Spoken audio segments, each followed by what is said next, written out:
Have you come to make your offering to Kuno? Stay the fuck away from Kuno! You smell like bum shit! Kuno's not a bum! Kuno doesn't touch that shit!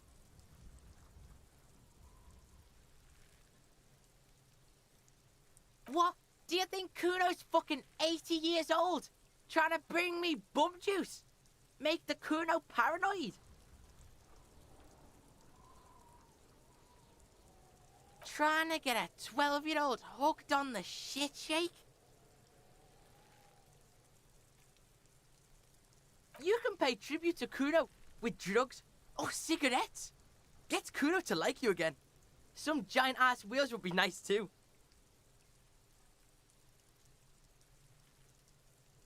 Oh, not this dreamer shit again. Why do Kuno's bitches always try and bring Kuno that lame shala? It was only once. And you fucking asked me to nick it, Kuno.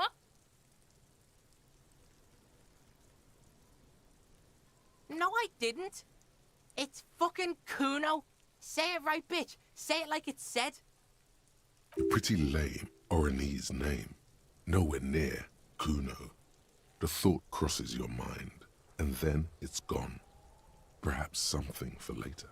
Anyway, Kuno does...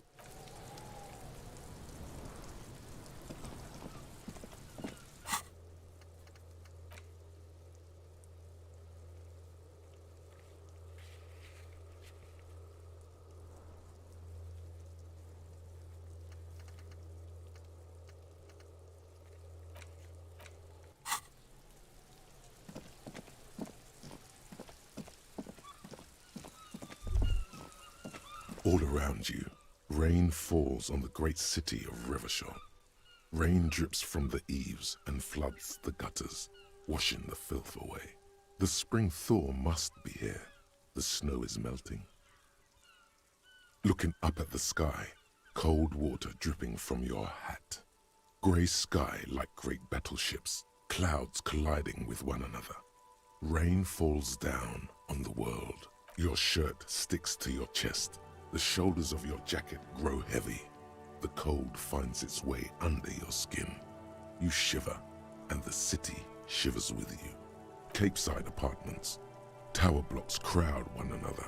4.46mm bullets still lodged in their wart. Hallways collapse from the mortar hits of a war that was lost long ago. Clotheslines go to waste in the rain. Radios play. A yard.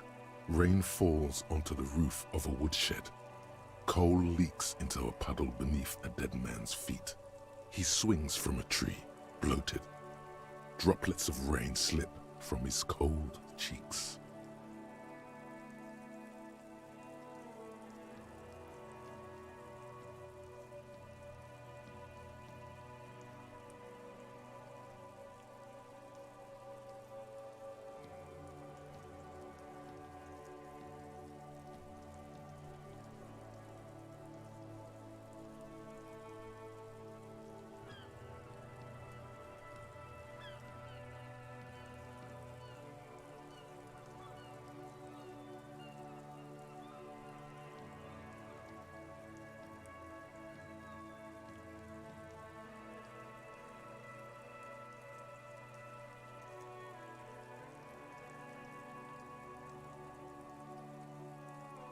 A traffic jam.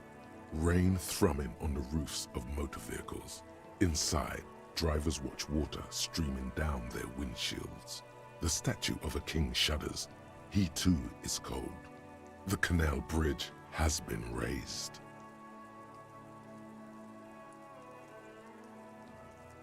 The road ascends.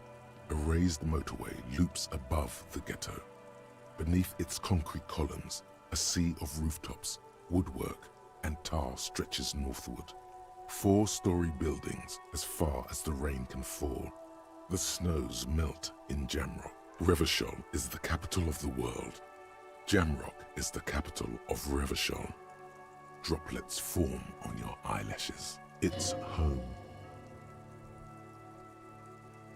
Have a brother in the cut. Where the wood at?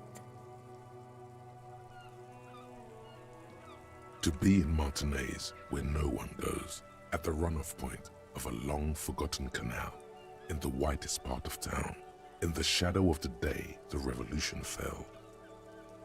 Standing in the rain, looking north, where Jamrock Rock City stretches inland. In the rain-swept distance, above the rooftops of Jamrock, a repurposed silk mill stands perched above the motorway exit. Precinct 41 hunches in the rain. Your vision blurs. You wipe your face with your hand. The rain stings your eyes, making you look up and blink. Coalition aerostatics hang like apparitions under the cloud cover. Way up there, where rain forms, rotors flutter silently. Your sight clears. Collapsed storm drains, old sewage systems flooded with rainwater. Hidden weapon caches from the revolution. Doors leading down to Leroyam, the catacombs to which, for 3 centuries, they delivered the blue-blooded dead. These spring thaw will not last. The winter will return to Revachol.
Lowman, you caught me at an opportune moment. Of course not. To truly understand the Boyadero, you need to listen to On the Western Plain. It's an old ballad about a young girl who falls in love with a daring Boyadero. He promises to marry her as soon as he returns from the Western Plain. Don't be stupid. The Boyadero returns from the Western Plain a changed man, one night. As he and his beloved are out walking along the river Margaret, she pleads with him to give up his riding and settle down. So the Boyadero strangles his beloved and throws her body in the Margaret. Then he rides off, because the Western Plain is calling to him. You have to understand, a true Boyadero needs a whole horizon to himself. He can't be tied down by man or woman. His beloved was selfish. She didn't know what it meant to love a Boyadero. What if to truly love a Boyadero is to float lifeless downstream?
see rows of toy soldiers guarding the rest of the trinkets displayed on the Try to find something pretty and cool here, then use it to win her back.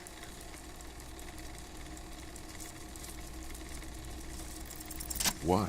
What's this? A headless man riding a horse? A headless man wearing futuristic tracksuit trousers that say found. Oh, that's the headless phone rider. There's been a lot of interest in that particular figurine. I had to hide it so it wouldn't fall into the wrong hands. The headless phone rider. It's an urban legend about a man who rides the streets of Revachol sporting a fawn tracksuit. As you see, he's missing his head. 50 cents. Bargain price. I'll throw in the tiny cap too. I think he's looking for it, or something. That part of the story has many interpretations. Did I mention that this figurine is supposed to be lucky? That was a very smooth salesman's grin that almost comes off as earnest. You should learn from him.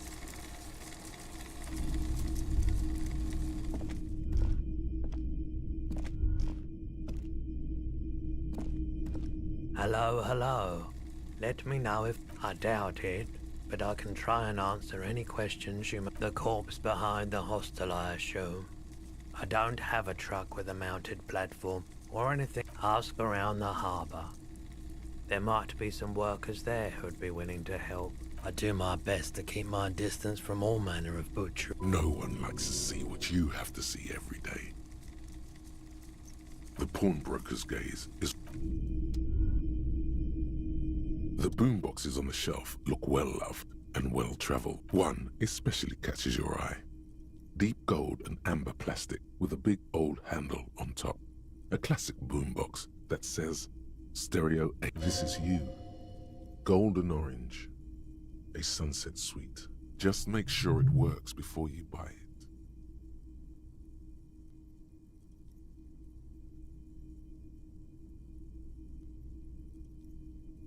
Absolutely. I've tested each one myself with recordings of speech, found sounds and music from a variety of genres, even though I don't really like music. Is the Harman Welsh W2, made in Vespa, designed in Seoul, plays all reel-to-reel formats, 2mm, 8mm, 12mm. It's even got a little radio in there. It'll set you back 12 real. If police work means playing tapes, sure, you can use it for that, or any other time.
mirror hangs on the bathroom wall.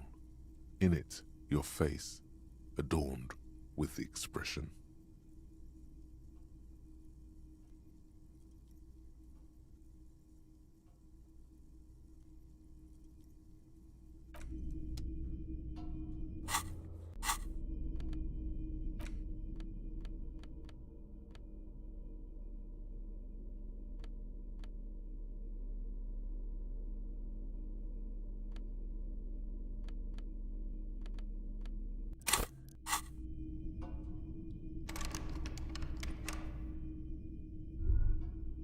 A mirror hangs on the bathroom wall. In it, your hands, however skillful, can't manage this task on their own. You should get your chain cutters out.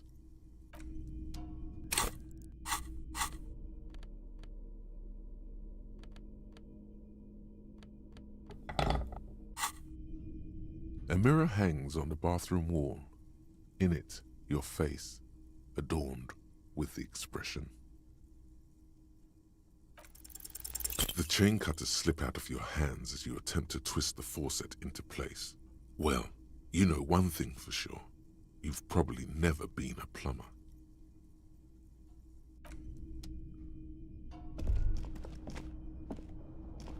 The bed is cold and not particularly inviting. The option to go to sleep becomes available every night after 9 p.m. The sheets feel at once coarse and clammy against your skin. The bed sags beneath your weight as you stretch out and finally close your eyes.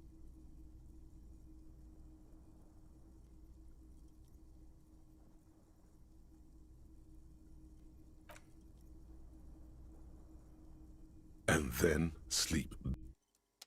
And then sleep doesn't come. Obviously, you're in bed with your eyes closed. Maybe it's the bed's fault. It's a little better. Colors, scenes, and half-formed phrases still litter your mind. Part of you is still trying to solve the case, isn't it? Something to do with, what was it that the lieutenant said? Union? And it's gone again. Your thoughts lost between the slowing brain waves. Your breathing steadies. A great silence washes over you until your eyelids twitch in your sleep and images start forming.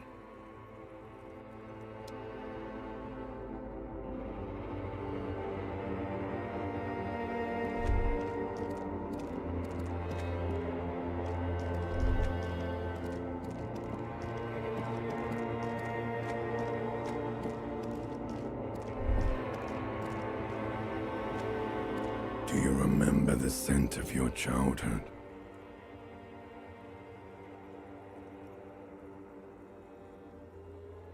You're not kidding anyone, Harry. You don't remember shit.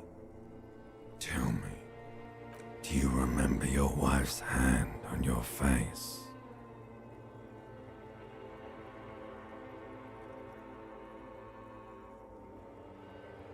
Oh no, Funky baby, you stayed. It was the rest of it that left. Or you just stood there, with one hand on the bottle and the other on your dick, watching it go. Tell me, where are your friends? Human beings have friends, Harry boy. Where the hell are yours? No, it's gone. 3 times gone and never coming back. You failed Elysium.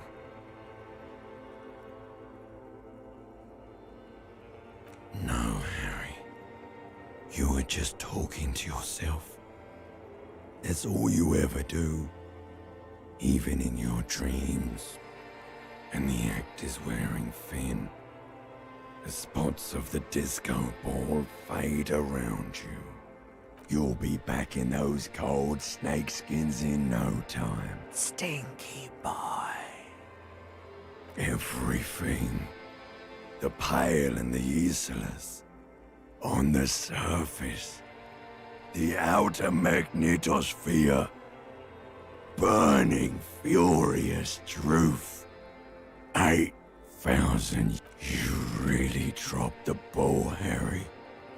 4.6 billion people.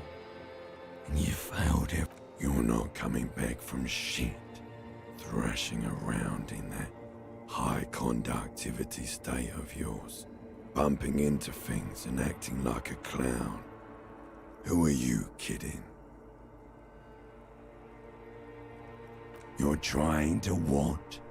I can't hear you. This is just a word dream now. Jumbled up garbage. The pictures are gone. The bed rises to meet you. A thin, sleep-like state. More glass than velvet, grinding in your head. So something is wrong. Sleep shouldn't be this bad, this dry, this unnourishing. There's something wrong with your thoughts. Some kind of... Oh yes, party boy, and it's worse than the one before. Just think of the shit you saw. Here it comes too. So soon already. A silent alarm goes off in your head like clockwork. Barely let you sleep at all. Time to get those clothes on, Harry. Time to go to work in the shit factory.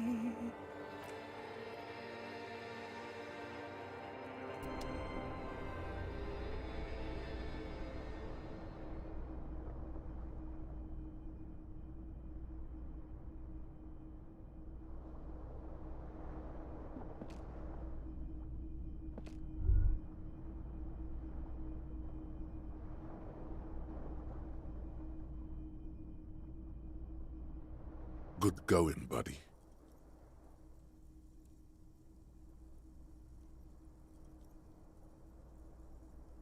Really?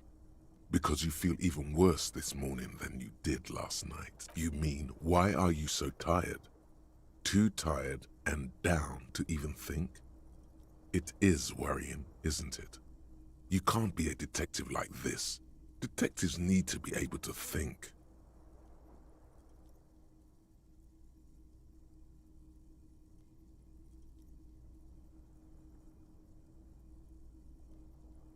That's not really true. Your heart has finally pumped all the speed out of your system, Buster. Time to get some more. Don't do that. Stay strong. The hangover will wear off. You don't need to keep doing this to yourself.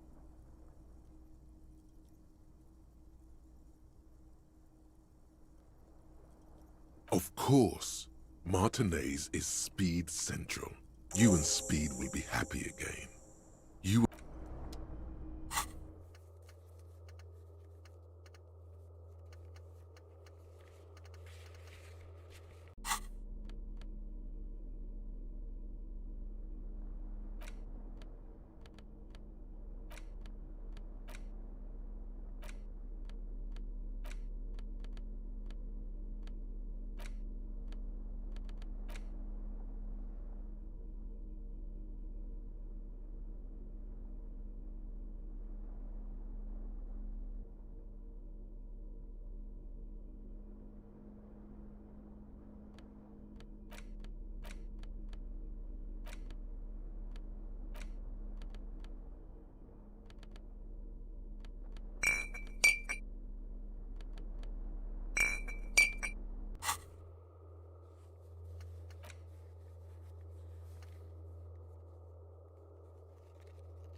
A mirror hangs on the bathroom wall.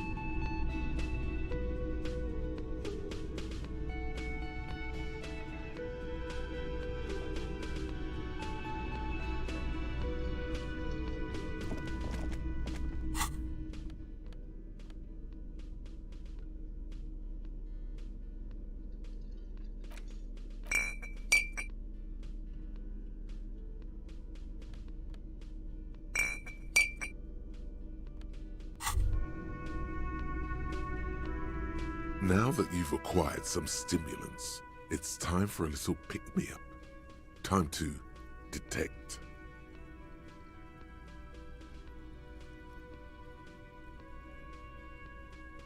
You raise the bottle, close a nostril, and inhale furiously.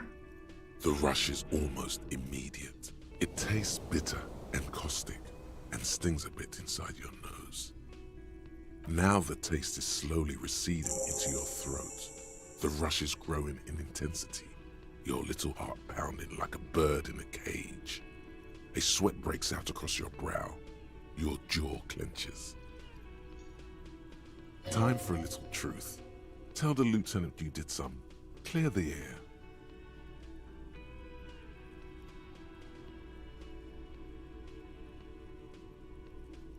I'm not your mother. I don't care. Do what you have to do. As long as you remain functional, he thinks. Now, let's get back to work. To this. You kidding? There are downsides to not being on it. There are massive downsides. Spring. Everything is clear around you. You're ready to concentrate on the next task in the task chain. In the bottom right corner of the screen, there's a speed button. Speed gives +1 to motoric skills, perception, reaction speed, hand-eye coordination, savoir-faire, interfacing, and composure. This is good before a white check, but damages your morale.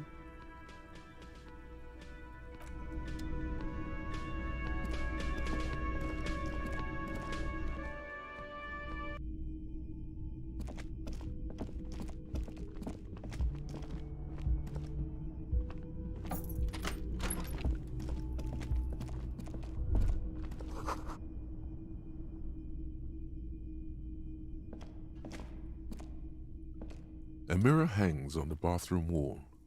In it, your face, adorned with the expression.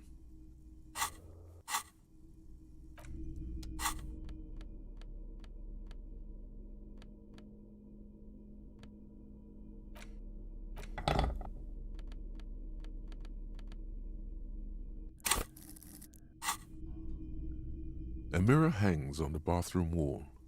In it, your face, adorned.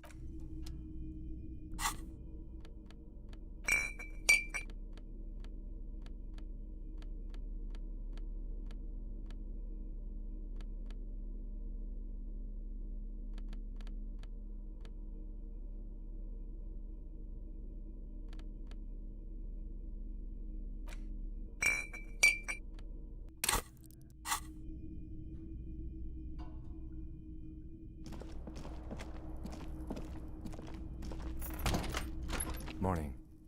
Looks like we can get to work at once. The Union muscle turned up. They look rowdy. We should talk to them.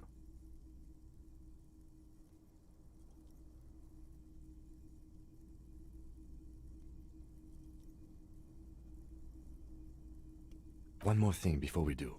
We don't have to talk to them immediately. We can walk right past them, continue with our business. Good. A power move. Purposefully concentrate on something else first. Yeah, streetwise. Zoom right past. Do it on your own terms. They're in no hurry to leave. They think they own the place. Anyway, I leave that choice to you. Whatever you decide.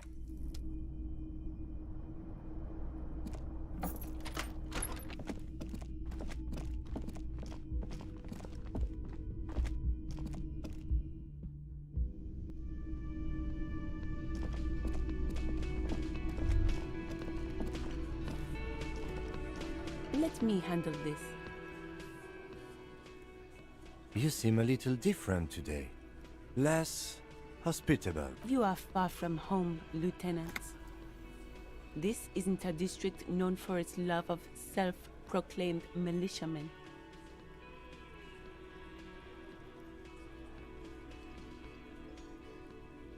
Not a muscle moves in her face, but her eyes. You are looking for Titus Hardy, who you think has information on a murder the RCM is investigating. You want to interview him. That's Titus. talk to him, but know this. I'll be keeping an eye on you. No strong arm. It doesn't matter if you recognize our authority. She says nothing. Could this be the Miss Beaufort that Easy Leo mentioned? The one Mr. Everard sent to law school? I suggest not wasting time on trivial pleasantries and focusing on why you are actually here. Even though she has excellent control over herself, something moved behind her eyes. In the way she stands. In her... You caught her off guard. Push her some more.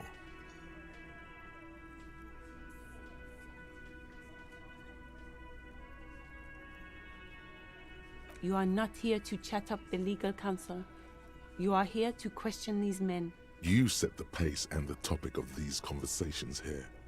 Establish that.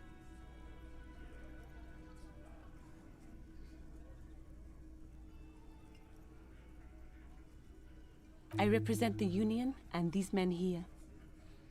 Don't make this personal. A very minor victory.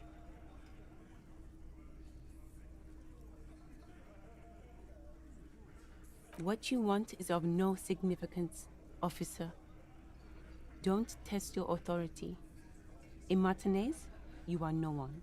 I saw what you were thinking. You want to say, what are you going to do to me? Don't. Just because it's in your head doesn't mean you have to say it. You will not lose out on anything good by not saying it.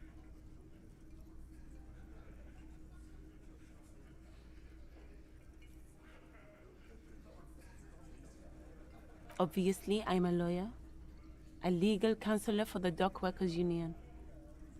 I would urge you to consider what you say to my clients. What are we going to do to you?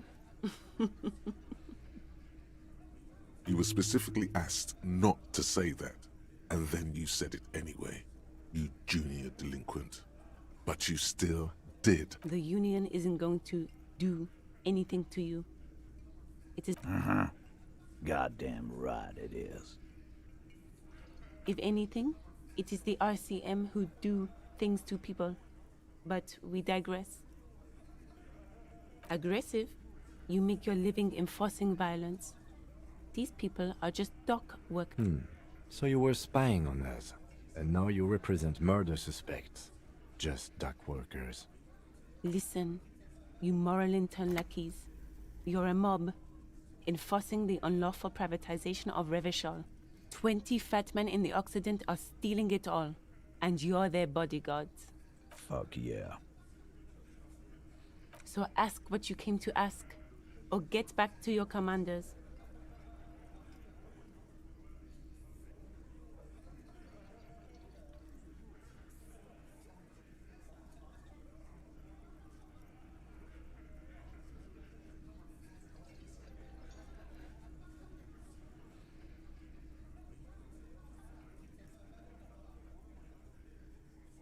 Look, a comedian. Do your job, ask your questions, then get out of Martinez.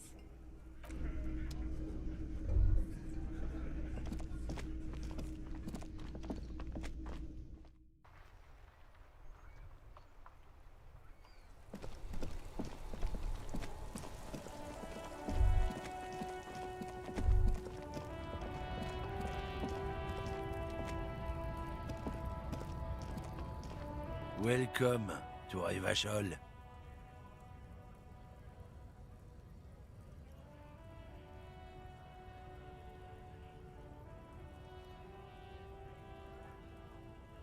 Don't you welcome to Revachol me.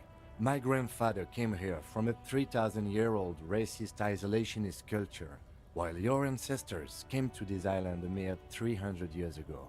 Every school of thought and government has failed in the city, but I love it nonetheless. It belongs to me as much as it belongs to you.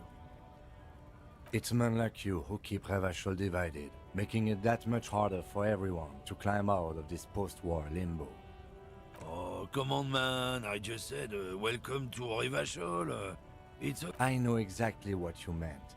You think my kind doesn't belong here, that I should watch myself and behave. But you see, I'm an officer of the RCM. It's actually my job to make sure you behave. I would advise you to remember— Silence.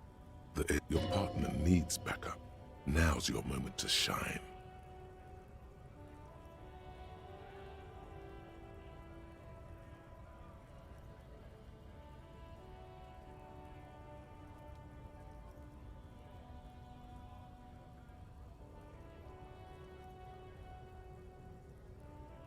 I haven't learned anything I didn't know before. The lieutenant exhales and resumes his regular calmness. Whatever you say, officers. He smells of heavy motor oils and his breath of high tar content cigarettes, probably Astra Whites. No. He's got a smoke right there in his fucking hand. Snatch that shit out of his fat fingers. You need it after listening to his garbage. Can't have it. Evidence of what? I haven't done anything. What, officer? Sorry, I couldn't be of any help. It's about biological determinism, natural law, the sorting of the races. Not the most popular topic nowadays, with a coalition in charge and all. You might want to change the topic. Change the topic. The way he says it makes it almost sound like a threat.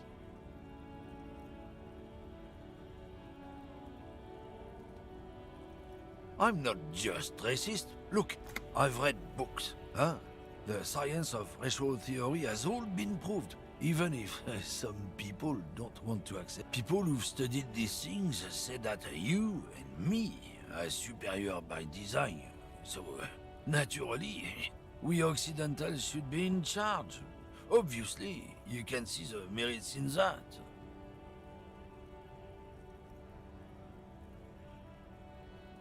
So, lately we Occidentals have experienced an unfortunate downturn when members of the superior race cease to believe in their innate superiority.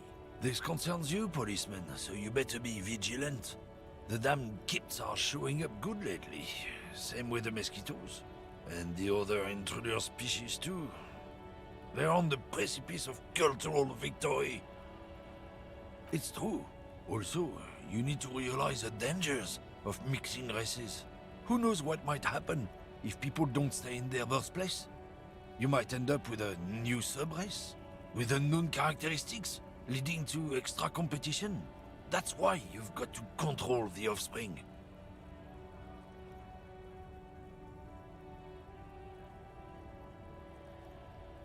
Good. If we, the evening people, pull together, we can form a bulwark against these troubled times. Root out the forces. Lieutenant Kitsuragi's stern expression remains, oh no, not too happy. Oh, not much anymore. I'm here to pick up some cargo, but the dock workers are on strike, so it's a sit-in. Apples. Yeah, apples. I take it you had other... He's given you the runaround.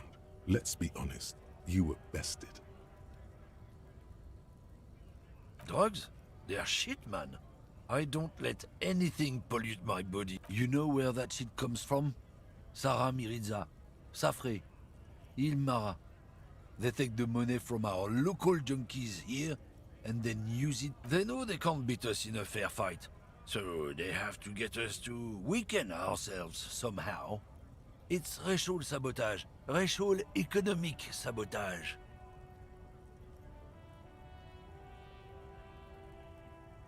Not in, not out. So you're telling us that you don't know anything about drug smuggling? I don't know shit. And if I did, I wouldn't tell you. What do you think? I can't leave the lorry unguarded. Stuff's been getting looted lately. It's those little kips sneaking around at night.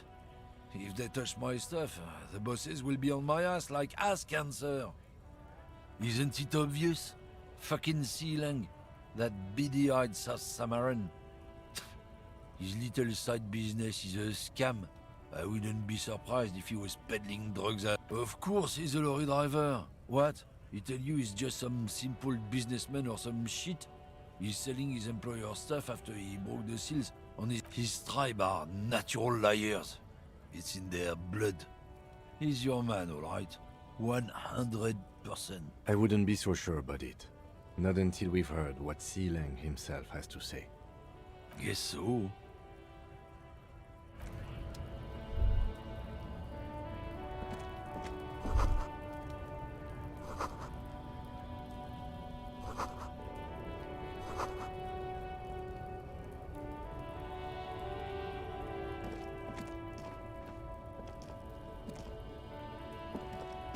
When you said before that you were down with racism... Well, now you've done it. Let's see if you can talk your way out of this one.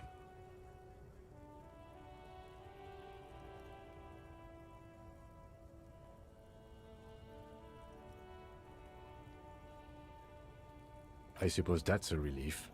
Just be careful how often you avail yourself of this technique. A lie may be useful in the short term, but I have a way of catching up with you later. And one more thing. As you've seen, these sorts of attitudes are quite common in Martinez, so I expect this to happen again and again. I've had this conversation enough times in my life. From now on, I'm going to stay out of it. How you choose to respond is your business. But be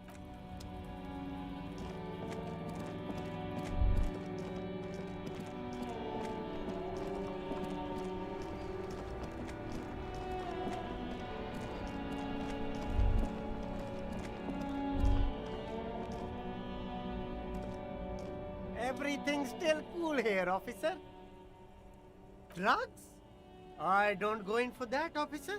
Unless you're into drugs, of course. In which case, drugs are excellent. Mwah! Tasty, tasty drugs. That's very cool. A lot of the coolest detectives do drugs. Sadly, I don't have any drugs on sale. Or at my home, or on my person. Sir, it appears to be true. No drugs in sight. Not in the box. That's cool. Especially after you already said you're into them. All the coolest detectives in the movies do drugs. And are very conflicted about it. Still, no drugs here. That's even cooler. You investigating that and all. But I am not a lorry driver. I'm just a street vendor. I don't know anything about that. Who said that?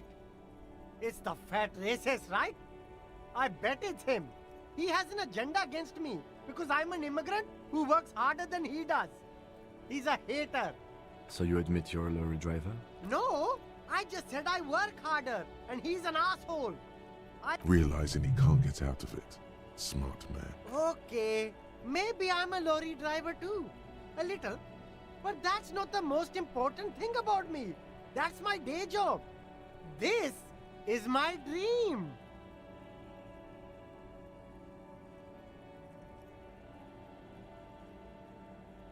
No! That's insane. It's the fat hater. He's been eyeing me for a week and he sent you here. Maybe he's the one, huh? Have you thought about that? Nothing. I told you. I'm not a dumb guy. I don't get involved with that crowd. And what crowd is... Crowd, you know. He doesn't want to talk about them. He's afraid. Look, there's bad people doing bad things here. That's all I know. Please don't get me into this mess. I've spent 15 years working my way up.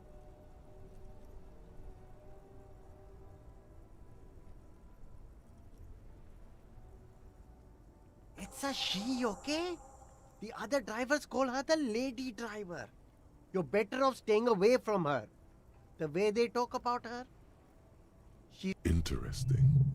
Could this driver be connected to the Hardy Boys? All of them. I don't know. I told you all I know. Are we cool now? I really want us to be cool now. Who exactly is talking about this lady driver of yours? The racist or the other one with the tattoos? All of them. Even the ones who've left. I don't hang out with them. I don't remember who has tattoos. I don't know. Maybe. If she is, I haven't gone near her. I don't get in. It could be. She was strange. I don't know. I'm not local. I don't know anything about that. All right. I scored. Let's cap this off with a purchase. You can walk away from here with funky sunglasses, detectives. Both of you. No need to dress this one up. Just tell him what you want. Oh, okay. But why, officer? Ah, yes. Money is... Are you trying to ask for a bribe? Sorry, detective.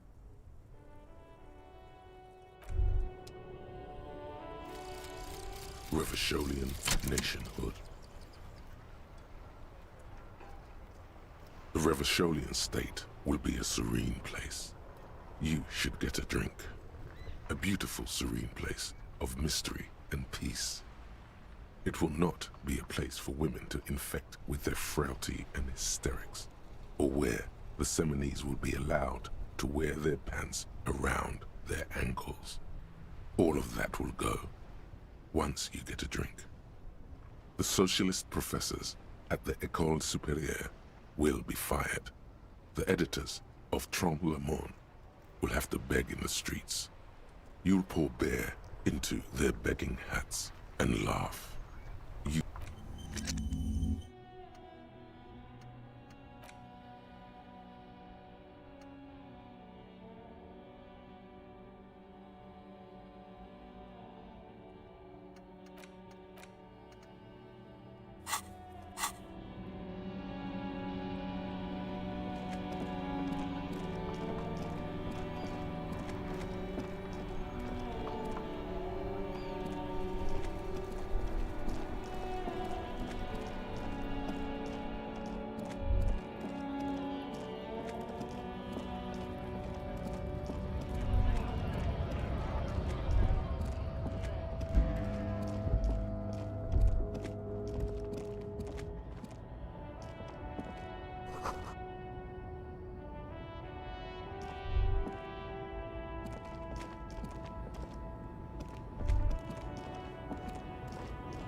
The woman is still hunched over the railing. Huh?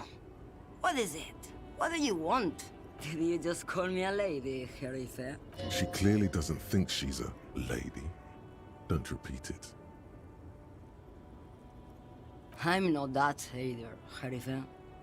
I've gone too far from it all to remember what was between my legs.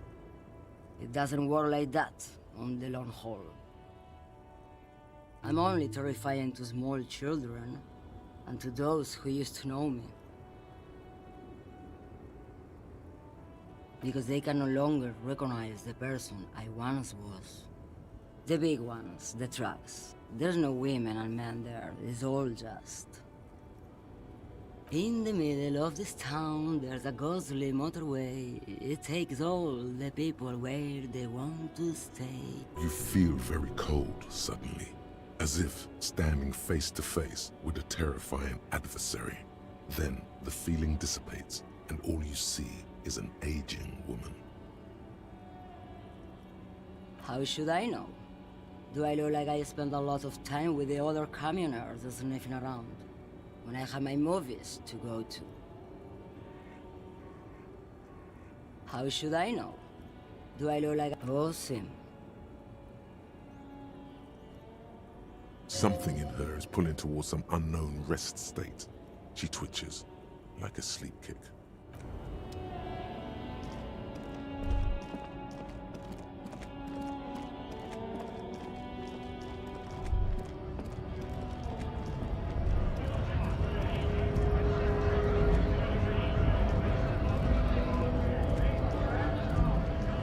Right to work!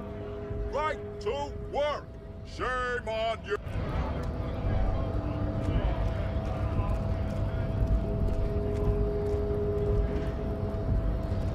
I guess getting past the man ain't that simple after all. So, what now?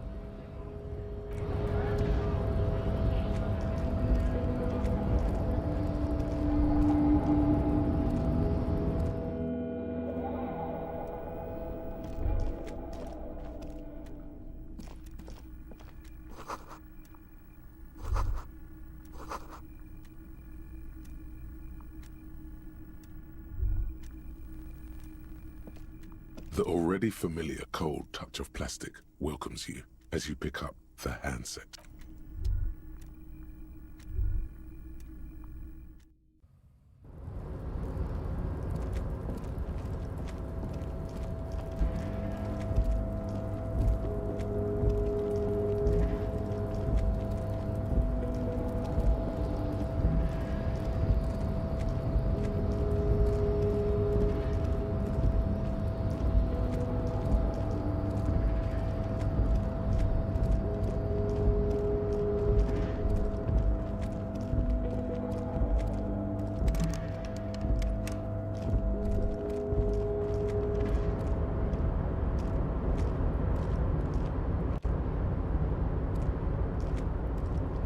Hey, mister.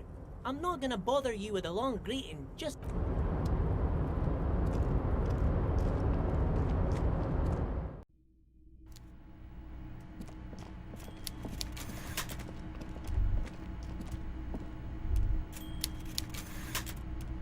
Before you is a walrus of a man seated behind a large desk. He looks up from his work, not the least bit surprised. With great effort, he straightens himself up in his chair, yet says nothing. He simply stares at you.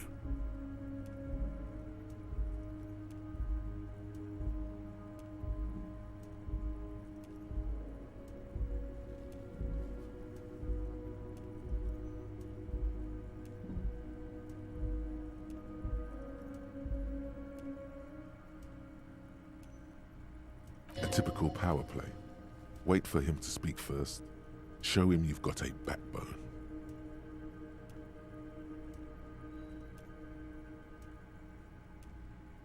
The one good eye of this man fills you up without even flickering. The other, his lazy eye, is constantly moving like a goldfish, grotesquely magnified by his +6 glasses. For a moment, you don't know where to look. It is unbearably humid in the trailer. Yet, he's unperturbed, holding his own. At first, nothing happens. His face wears a wide and self-satisfied smile. Every now and then, he smacks his big lips. Like a general over his maps, he plots his moves. Judging by the way he's licking his chops, it's going to be a good one. So... Mr. Dubois, Mr. Kitsuragi, how nice that you found a moment to pay a visit to the Debardairs Union. I'm Everard Clare, head of this little operation here. Please, have a seat. The folding chair looks like a torture device. Extremely uncomfortable. You go ahead, detective. Whatever he has in store for you, it can't be good, he thinks. I'll do my best. Forget about that. What's with this Dubois stuff? You're getting some seriously bad vibes from that name. Excellent, Mr. Dubois. I can see that you're a reasonable man, and reasonable men can be of great use to one another. So tell me, how can the head of the Debardairs Union help a representative of the Revachol Citizens Militia today?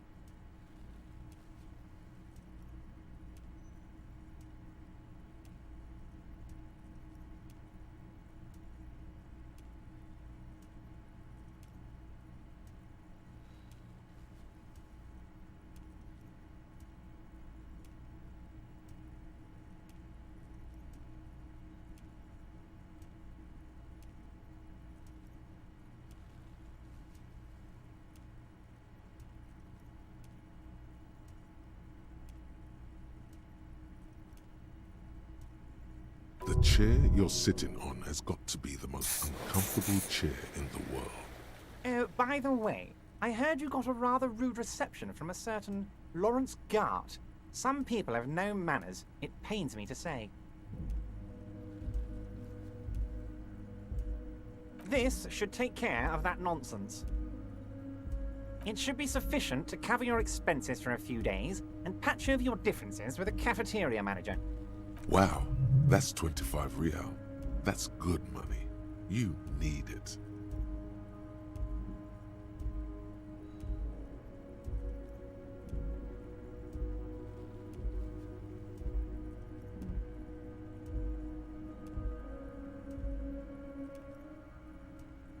Is there anything you'd like to say to me? No.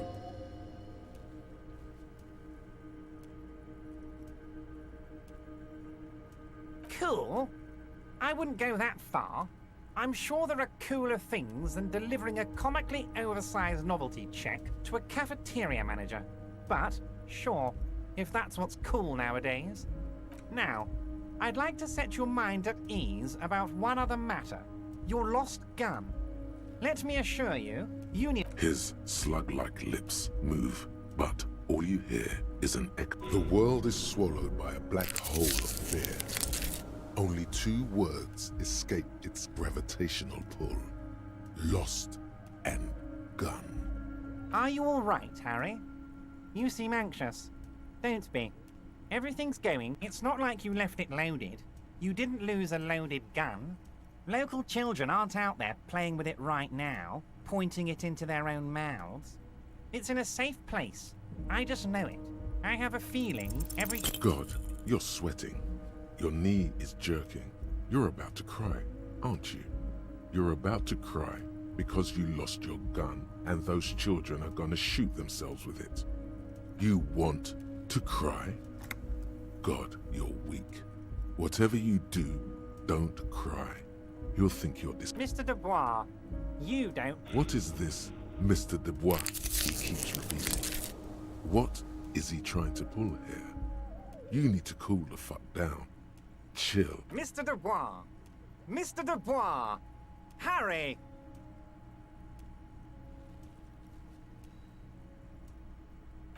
Mr. Dubois, are you okay?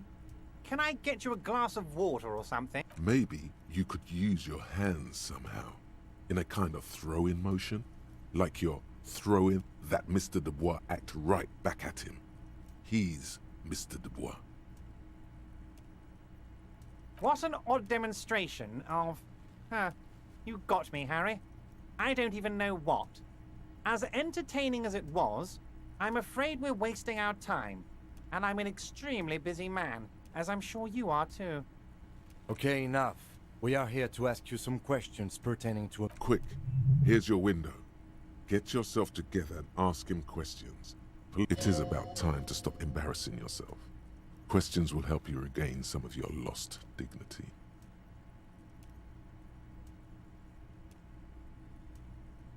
Harry, honestly, I'm just relieved you didn't get a hernia. A man your age—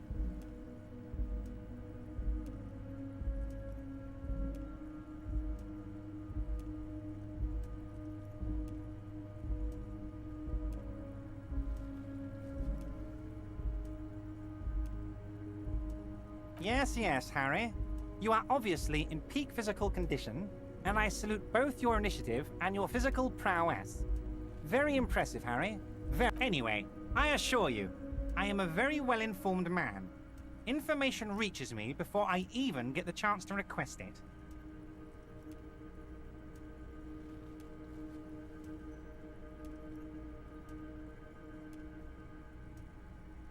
You might have noticed there's one hanging on a tree. Oh my! Don't take this question personally, but why would I get involved in this matter? Mr. Clare, the man was hanged with a cargo belt. A steel reinforced. Besides, getting the body down would benefit all of us. It's a stain on the neighborhood.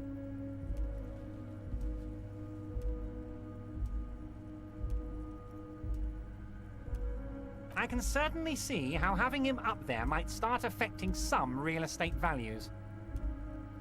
But of course, all joking aside, I am going to help you. Jean-Luc, my boy, I'm sending 2 police officers down. They have a dead body in a tree problem they need help with. Namely, they need it to be taken down. And, Jean, please take it easy with the race signs. He's had enough of that. You can find Jean-Luc down at the gates, but you already knew that. Anyway, he's going to help you. My dear Harry, there are literally millions of containers in this harbor. I couldn't possibly remember what's in all of them. Harry, you smooth-talking son of a bitch. Time is a precious resource, and I don't have enough of it to... Smooth talking. Maybe that's the way to go about opening the container. You should at least try convincing it. What? Harry, how could you say that to me? You know I appreciate a joke as much as any Johnny Fat guy, but I can't take slander. Are you actually investigating this? You've hurt me, Harry. Me, a friend. But you know what? And gets over it in 2 seconds. Seems like it didn't really hurt him. I trust you, like I trust all my friends. And I know you'll never talk to me about this again, because you don't want to wound me. So do what you want, and let's change the subject. Thank you for your understanding. You too, Lieutenant. You know, I like you, but you never were my favorite. I'm a Harry guy. I'm Team Harry. None taken. Did we have anything else to do here, Harry? Oh, of course. That's your main thing here. That's why you're in Martinez. I know everything that goes on around here, and I would love to help you, like I'm helping you with the body. I mean, it's no secret that the lynching is connected to the strike. So much to talk about. Honestly, it's been weighing on me so heavily. I understand you need to interview me. But there's a thing that's been keeping me up at night. I want to talk about the hanging. I mean, if we could just calmly talk, exchange information, we could blow this thing wide open. Yes, that sounds good. Let's do that. But I can't think straight with this thing weighing on me. You're police officers, aren't you? I have a crazy idea. You guys are basically door-opening machines, incredibly talented at opening doors. And I'm sure you're going to open this one with flying colors, Harry. This really is very simple, and there's nothing shady about it. Does this jiggling ooze think he's going to use you? He's got another thing coming. Play his game, son, with your eyes peeled. He's going to slip up, and when he does, you're going to come out on top. Harry, my dear friend, I am what people call a local bigwig. I know everything that goes on in Martinez.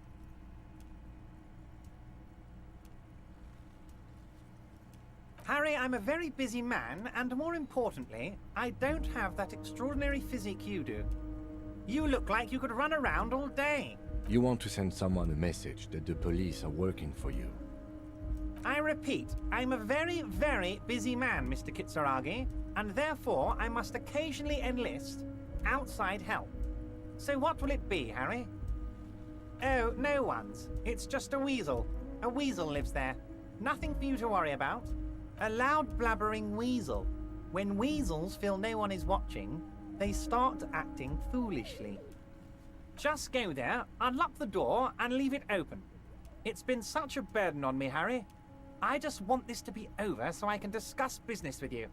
Fantastic, my friend. Just let me know when it's done and we can take our friendship to the next level. You can get the key from Manana. He's down by the gates. Manana's like a free agent in the Union. Special operations. Hardened socialist. A real free thinker, too. He'll tell you precisely where the door is. One last thing, Harry.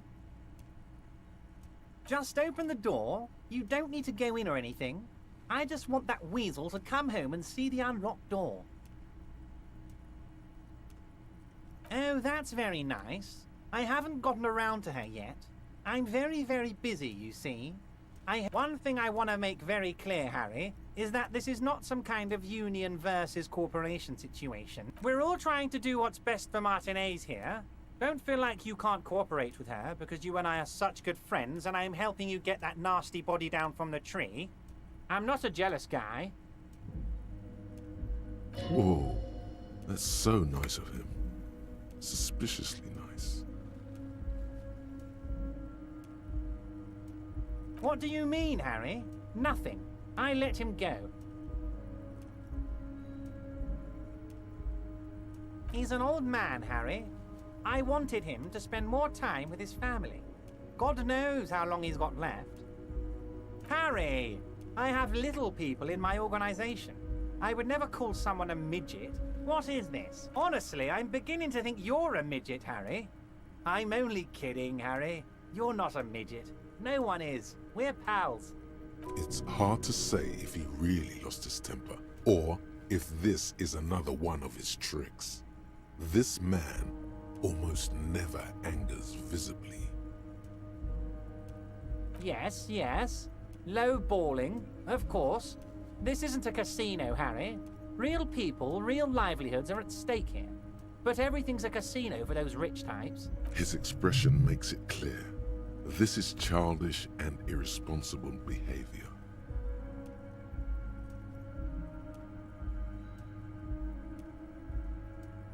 If she actually wants to see me, she will find a way.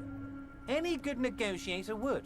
And I just don't have anything to discuss with a bad negotiator. He doesn't want to see her. It's as simple as that.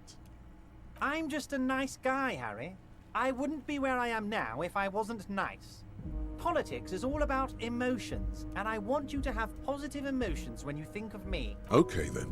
Positive emotions it is. You like positive emotions. Vanished? Harry, the woman left her casserole in the oven and couldn't make it here in time for the voting. Oh, did I leave my casserole on? Better go home and check. The election can wait. When she got back, the whole thing was over. Of course, Harry. Let me just assure you one more time. It's perfectly okay to share anything we discuss here with this Joyce. This is a completely transparent organization. I have no interest in what she is doing, but I myself have nothing to hide. Your business is your business, and I respect your privacy. Just remember, none of this is secret. Tell her about all of it. My brother's picture, my singing swordfish clock. Tell her how overweight I am and how I'm helping you find your lost gun. Tell her about everything. Everett doesn't mind. This is weird. Not nice weird, but okay. Yes, your lost gun. My best men are on it. They're turning every stone. Your gun will be found, Harry. Let me assure you of that. It's just a matter of time and effort. The only way to find it seems to be working with him. He might even be holding your gun hostage. Damn it, Harry. That's exactly what it means. I'm only kidding, of course. He is not. Of course. I understand. We help you, you help us. Wait. You need this to get in and out through the gate.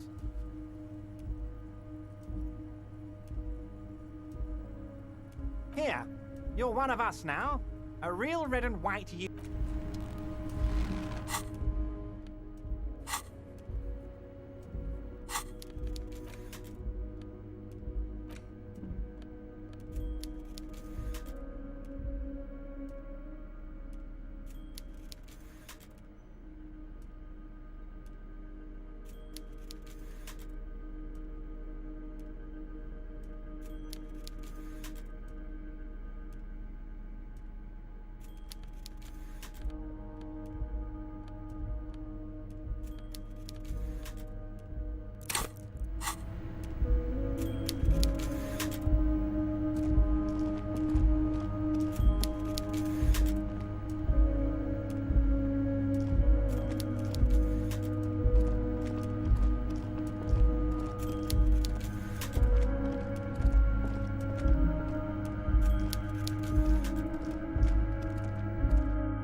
way, mister.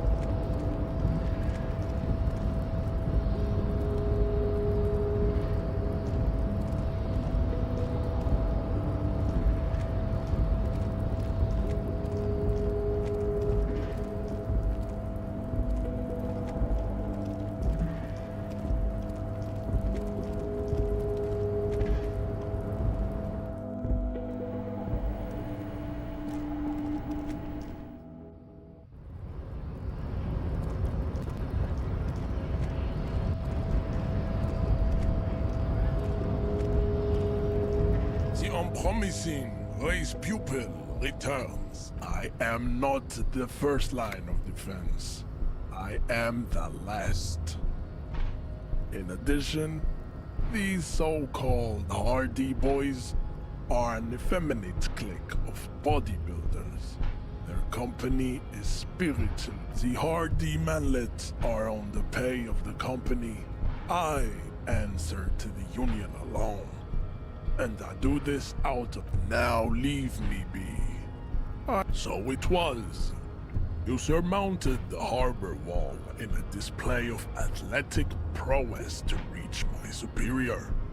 Then had him... You're so noble, Measurehead. But while I am gone, someone must stand guard on the bridge. That would mean you're openly showing the people that you're taking the Union's side.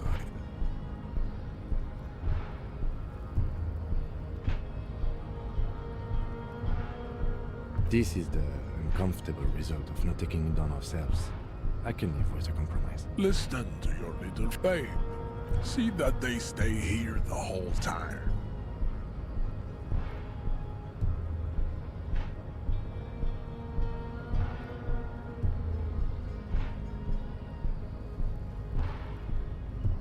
The woman's gaze follows Measurehead as he leaves.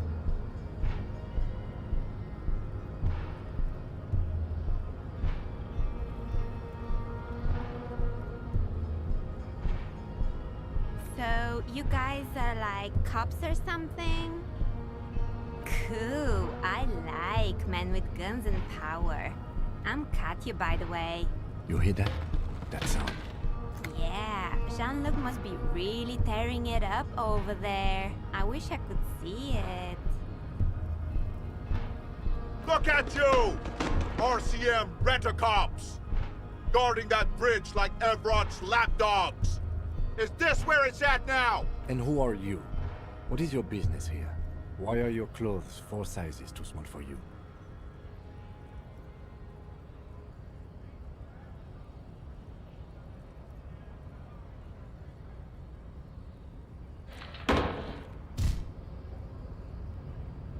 A shrill laughter interrupts you. Echo the man turns to look behind him at the behemoth appearing around the corner, approaching him, walking past him.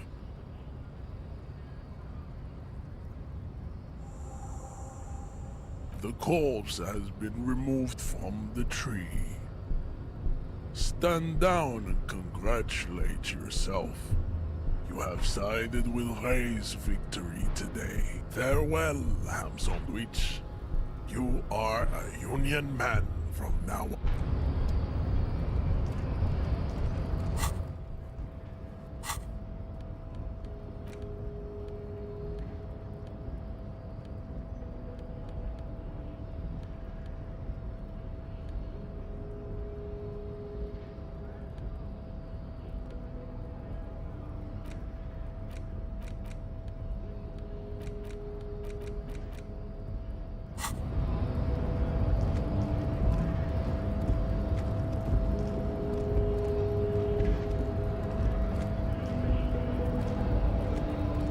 So, how'd you like our harbor? It's but a rest area? Right. You talk to the boss, eye to eye. A key, huh? What door is this key supposed to open? Oh, say no more. I got you. I got that key right here. And let me tell you, it's mighty good of you to help us out during the strike. Working class solidarity, as they say. I knew this man was a commie. And it's a good thing you're doing too. Thanks. What you're looking for is a basement door behind the greenhouse. That's behind the whirling in rags. That's all I know.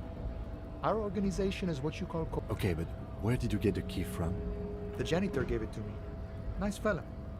We talked about life and things that really true. None of this mess we're in. This jiving and juggling. What's it for? I'm more of a philosophical dock worker.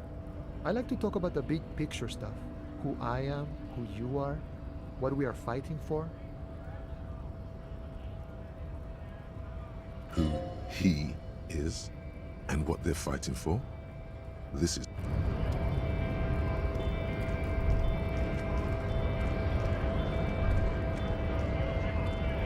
Right to work! Right to work!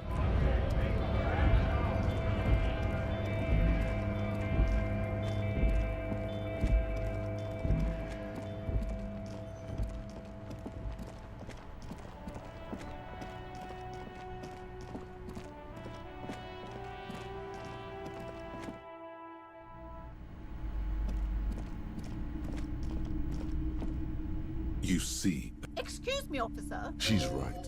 Those curtains give off some eerie vibes. Just as you're about to pull up... Sir, don't touch that. I told you it's off limits for the customers. Parapsychologically speaking, we're done. She looks away, mumbling. No! Please just... Lies.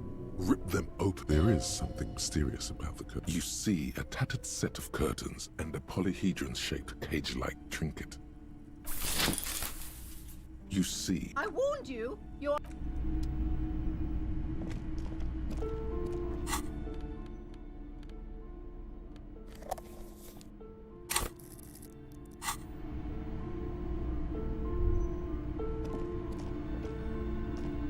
A heavy door. What if you just break it down?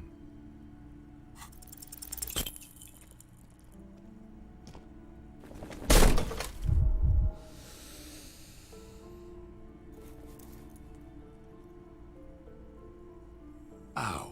Shoot. Whose moronic idea was it to just run through the door? Don't you know that things like that hurt? Are you alright?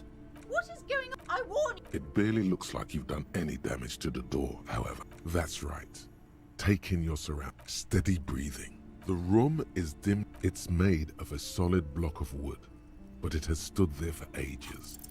The hinges are old and coated with a carmine layer of rust. It should be doable.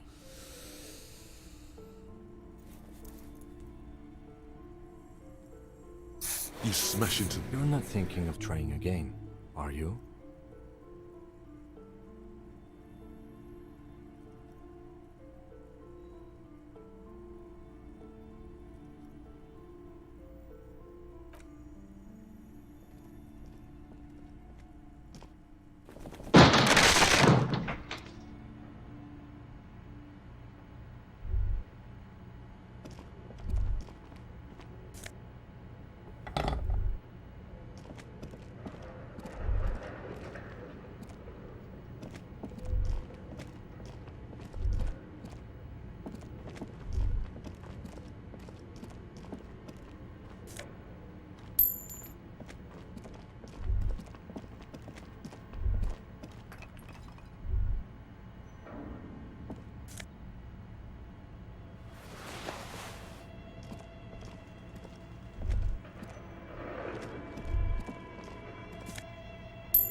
You see a terrifying ice. This ice bear is a gust of freezing cold air. The lieutenant takes a peek inside.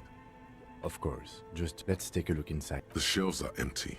All you see are crumpled ice cream wrap. You pocket the note. And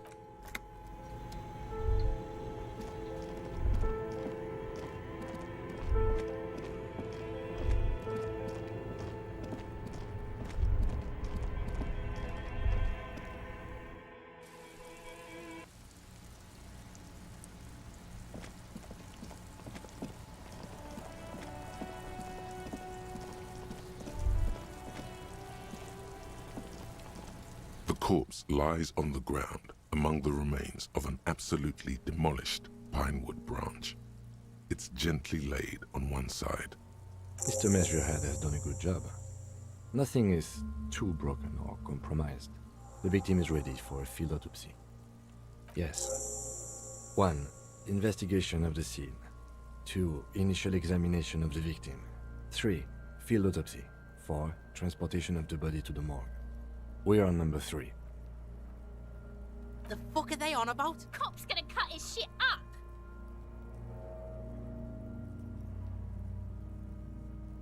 The lieutenant adjusts his glasses and takes a deep breath.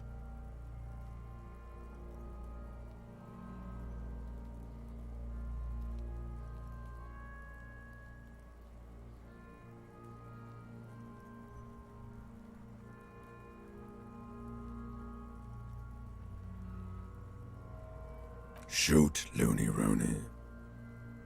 Come back later. Come on, officer. You know what there truly is a time for everything. I'll ask you when I need you to. In your paperwork, officer, just fill out the field autopsy form. You've lost your paperwork. Fucking Runkari! He's a friend. Man up, pig. You're embarrassing, Kuno. Now they only have one paperwork too. Officer, what haven't you lost?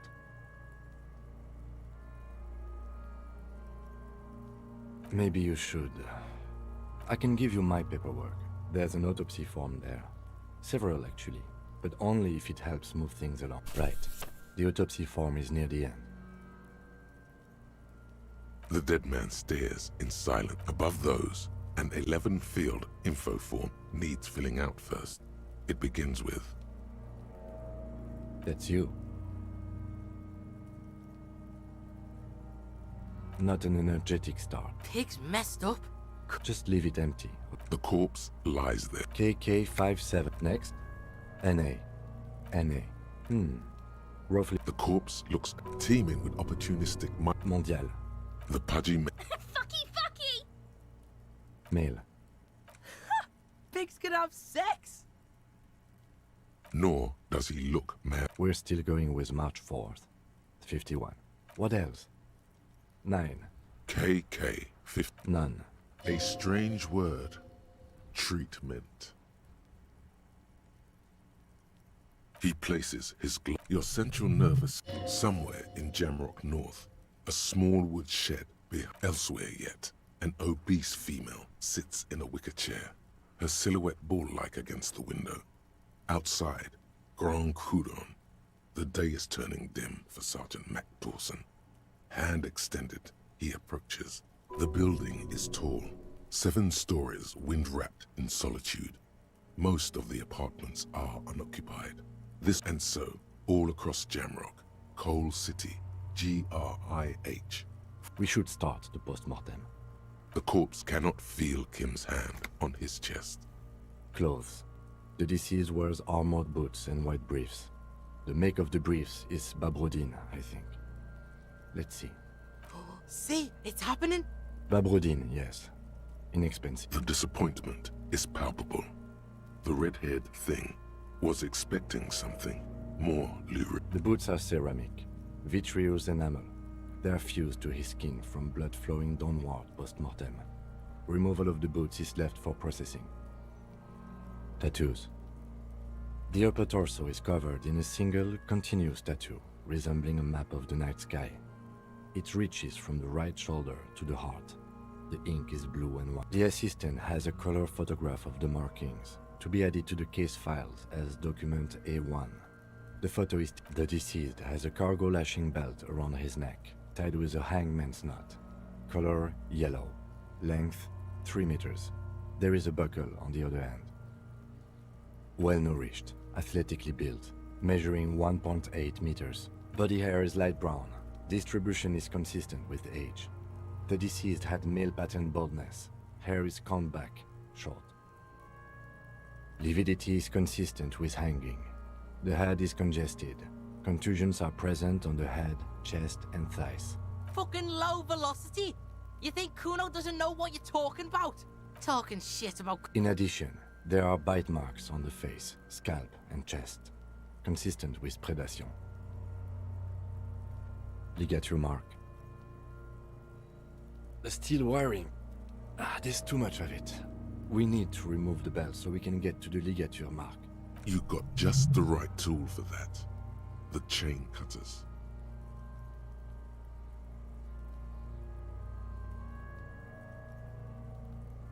Always good to think ahead. Now we need to cut the bell to see the ligature. See? My pig is gonna fuck his head off. No, he ain't. Your pig's a boring fuck.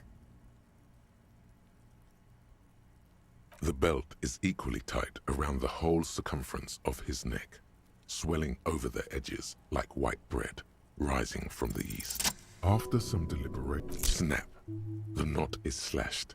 Another cut and the belt falls apart like a flower bouquet, revealing the dead man's neck and the dark red ligature mark around it. The rope rises to a point, leaving a gap in the ligature mark. The suspension point. As it ought to. This is where its grip on the curdled meat is gentler. Hemorrhaging is observed on the skin, above and below the ligature. Chest is intact. Normal contour. Abdomen is protuberant. No! It's get out! I fucking knew it! This is clearly what they've been waiting for, ever since the autopsy began. Genitalia is male and unremarkable. No evidence of injury.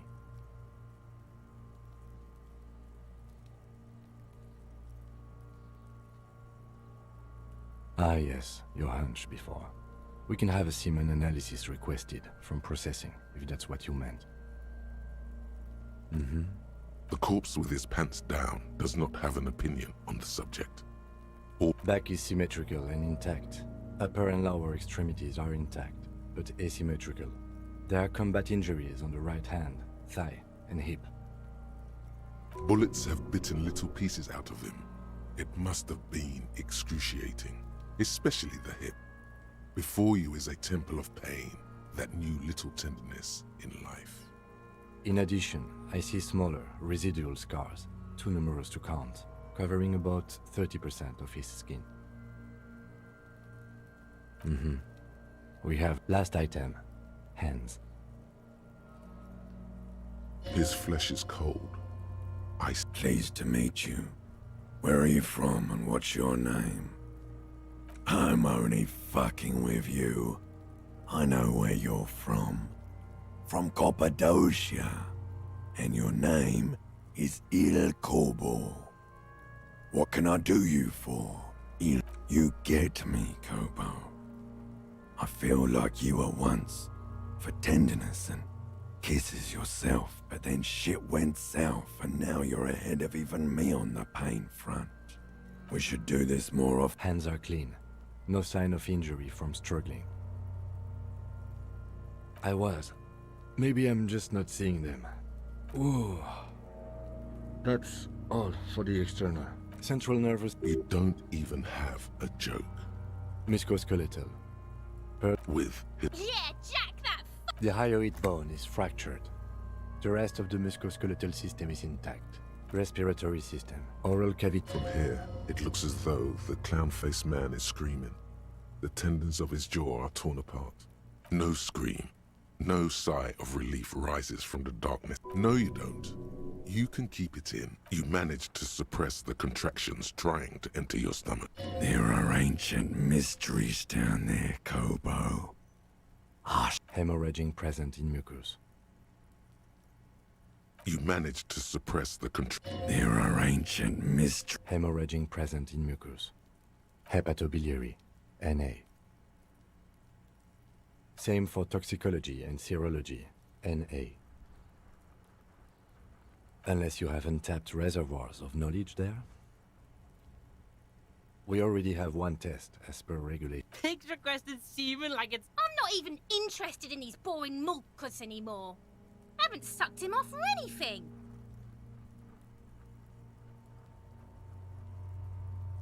At a request, then. We'll know if drugs or poison. Cardiovascular. Gastrointestinal. Digested semi-solid food in stomach. Voila.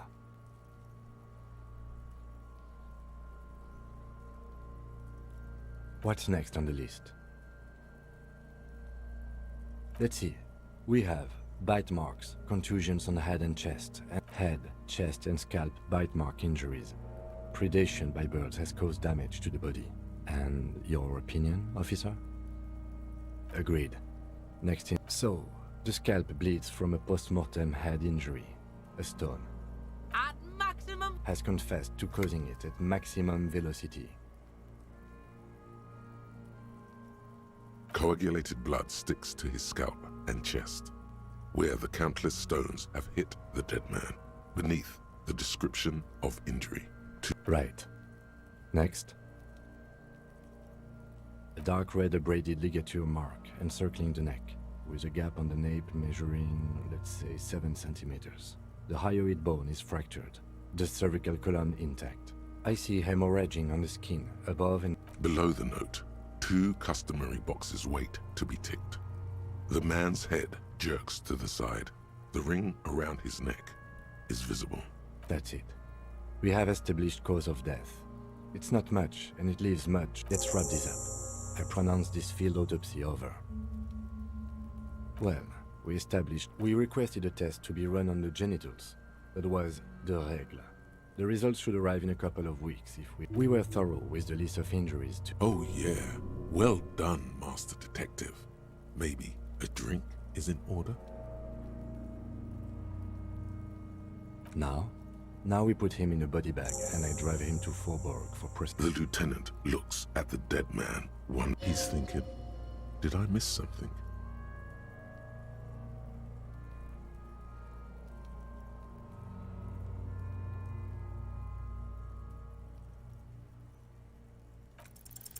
You run your hands over the victim's cold body, his limbs, his torso with the corpse seems to you. Do you think we missed something? You can't shake the feeling that there are more secrets concealed in the flesh before you. Okay, well, we are in livor mortis here. He is disintegrating. We need to refrigerate the body if we want to conduct an... Hey! Why, yes there was. It was massive. Yes. Now, let's move. With every hour, whatever we are looking for. The man is The lieutenant adjusts his glasses and takes a deep breath.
The bear's eyes are still glowing red, watching over. It's certainly an... But the optics on this are awful, he thinks. Shall we go and get the body then? The two of you. The body is heavier than you expected and stinkier. It takes half an hour to get down to the bed. Then 10 more to stuff it into the fridge. The lieutenant. Beautiful. A dead body in a nice bare fridge. This is some of the best police work. You've definitely earned a drink after this. Perhaps even some pagan rites. Of course you don't. He means it. He doesn't want to be the ice bear cop. as impressive as the fridge is. At least we've stopped. Inside the icy realm of the ice beer fridge, the corpse stands slumped, waiting. Shoot, Looney Rooney. Oh yes, Kobo mi Lobo. In the gift horse's mouth. Tracts and wakes and water. It's all right. Oh yeah, just a small gulp away. I like it a lot, brother. This really is your Come back later, Kobo. Amuse yourself with my frank manners and my memento mori features. If possible, also, see me in your dream.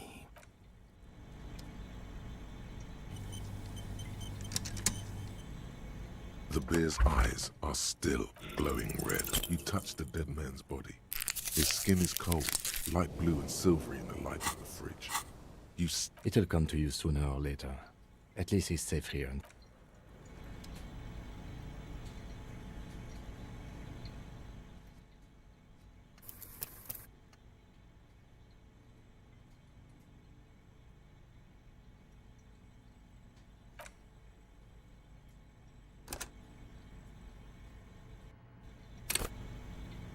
The bear's eyes are still glowing red. You touch the dead man's body. It'll come to you sooner or later. At least he's safe here.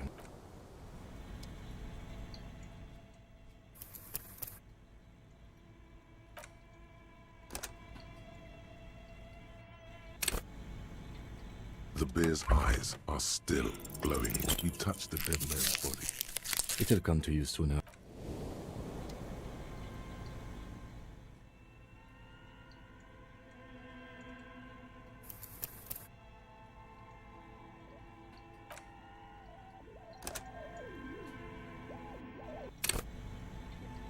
The bear's eyes are still glowing red. You touch the dead man.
2 cables are plugged into the breaker box. What are you doing? Something close. Why did you do that? The lieutenant raised somewhere a machine.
I've got nothing to say to you.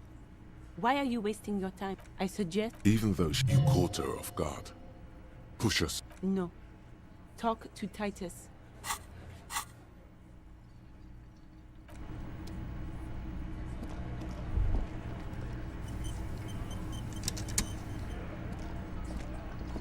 This is where you say your bed.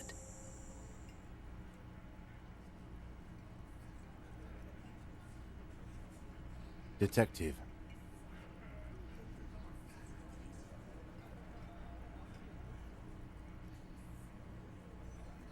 Hey, dipshit. You hard of hearing or something? The boss man's talking to you. What, is he fucking kidding? This guy high or something? Hey, asshole, up here. We're talking to you. We're looking for Titus Hardy.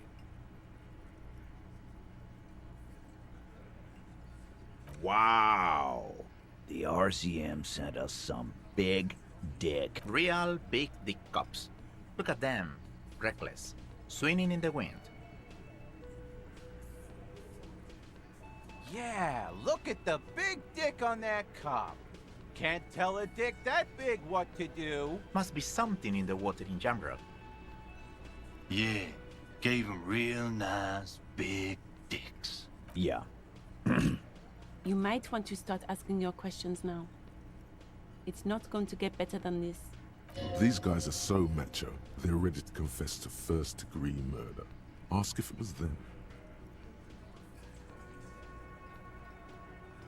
No. I's here. You got business with my boys. You got business with me. The boys are too eager to please him to keep their mouths shut. You're gonna get a good head count here. Yeah! You fuck with the Hardy boys, you fuck with Titus Hardy. Relax, Dennis. No one is fucking you yet. Yeah, Dennis, calm down. No one's fucking you, you stupid fuck. Let Dennis enjoy his fucking, man. We don't mind.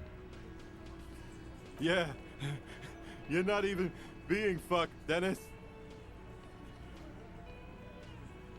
Easy, fellas. We got company. Let's see what brings the cop around. Too late. You already scanned the room. You got a pretty good picture. Of the actors here, you could take another look at the tracks in the mud on the crime scene. Compare it to these guys.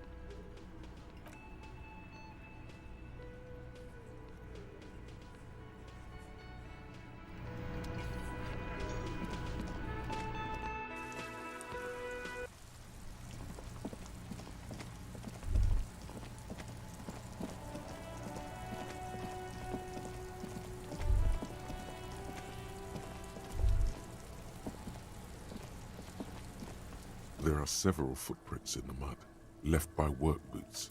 Anywhere 8 pairs of boots have shuffled back and forth in the mud. Where else have we seen a gang of men in work boots?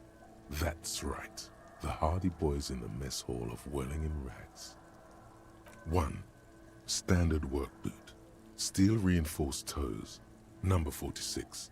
just like Titus was wearing in his booth.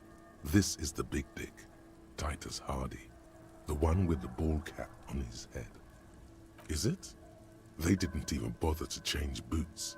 Putting them on the scene is easy, maybe even too. Standard work boot, steel reinforced toes. 3. Hobnailed work boot, steel reinforced 4. Standard work boot, number 45 or 46. Theo, the old smoker. 5. Another standard work boot, reinforced toes, number 44. Same as before. Either the musician, Eugene, or the muscle-bound blonde, Glenn. 6. Light as air. Same make of boot, but number 41. Small like a rat, Shanky. 7. The glowing outline of a standard work boot, number 46. 8. Another standard work boot, number 44. There's an aberration in the pattern of the sole. The right sole is smoother, more worn. 7 sets of tracks, right? The Hardy Boys were here. That's all? Interesting. Then one of them seems to be missing. A leader like Titus doesn't let one of his guys out of sight easily, especially at a time like this. I'm guessing that's the skinny Hardy Boy. The one with his front teeth missing. I could still be wrong, but I'm probably not. 200. This could be the combined weight of 2 people, one carrying the other who's tied up. Let's say a heavily built worker carrying a similarly built armored man. Maybe it was the fat Hardy Boy, the one sitting in the middle. He might be right. 200 kilograms of living weight is unlikely. Possibly, yes. Interesting. Let's name it the Old Soul. I wouldn't be surprised if this was the missing Hardy Boy. Wonder who he is. Someone operating a workbench with a pedal? Like a joiner at the harbor? Or maybe a drummer? He regrets it the moment he says it. No, it's not. Forget it. Perhaps it could be a driver. A driver would wear out their right shoe before the left. The accelerator is on the right.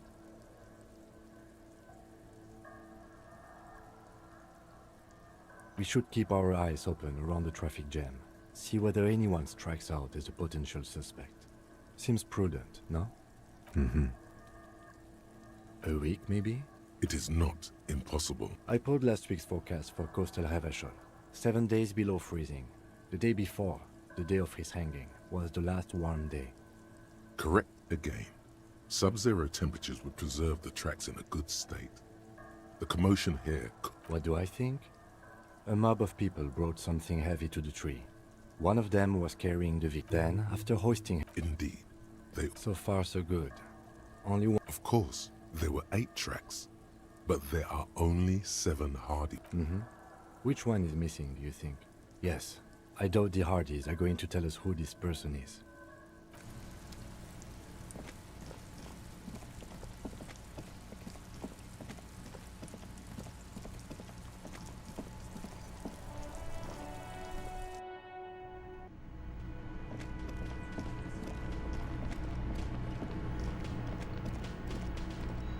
You see a heavy steel door with the door does not. The cobalt blues.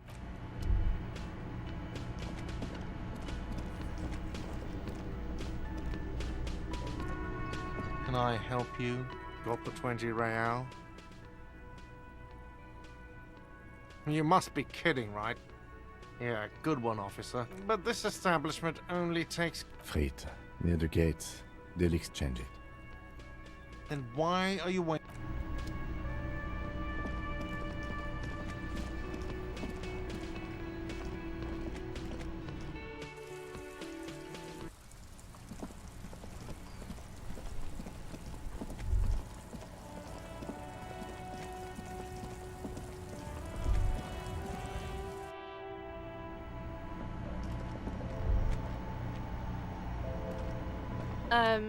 Is this, wow. I didn't know you worked. Anything else I could... Blow the whole thing on speed and gin.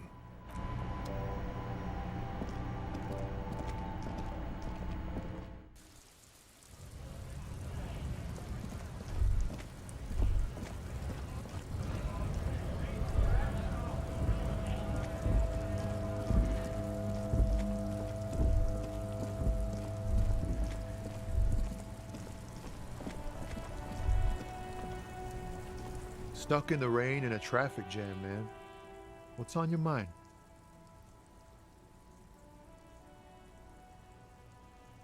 I don't want to talk about that.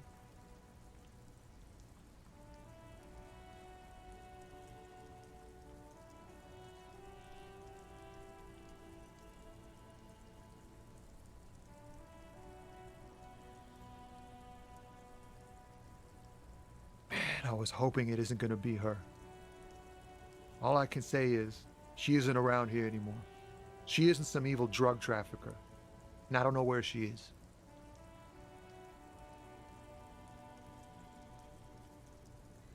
I didn't, man. I told you I was hoping... He still is. Hoping. It's just... Thank God I don't know. People here call her the lady driver. She kept her name a secret. From me, too. Now I see why. A friend? An acquaintance. I don't know. She was the only person in this damn jam I could talk to. She's someone I don't want to rat out to the law, okay? A youngish woman. Gruff, but... What color hair? Blue and violet. Died. Then she may have dyed it again. Damn, I don't want to... Please just let it go. Whatever she did, it can't be that bad. She's not... We can't just let it go. It's part... That's how it always is with you, isn't it? All part of the investigation. The girl's troubled. If you hunt her down, she may not survive it. I can't have that on my conscience. It won't come to that. We won't... I don't believe you. She's got the darkness in her. It's snitching, man. I heard the rumors. I saw the other drivers looking at me strange when we talked. And she told me, too, that she's had a violent life. But I wasn't afraid of her. Did this violent life include drug... Well, it looks like it did now. But we didn't talk about that. We talked about life, you know? She talked about her mind. Fuck, man. Go grill someone else with these questions, okay? There are plenty of drivers here who couldn't stand her, or were afraid of her. They'd be more than happy to rat her out. He's right. There are other options. The raceman, for one. Push Tom. Frequencies are all about, but they may hold some significance. Perhaps it's a better way to connect between...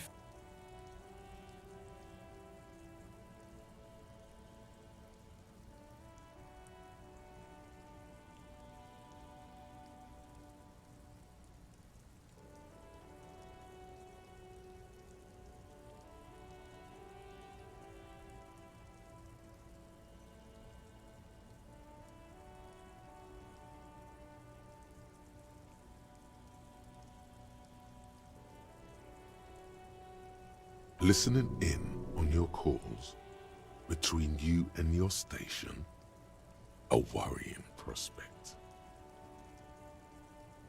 And last but not least, it looks like the Hardy Boys knew this driver, as we know that she was present at the lynching. This may be the Union connection we've been searching for. The probe and the case converged, he thinks. This was quite the find. Like Joyce told us, yes, logistically.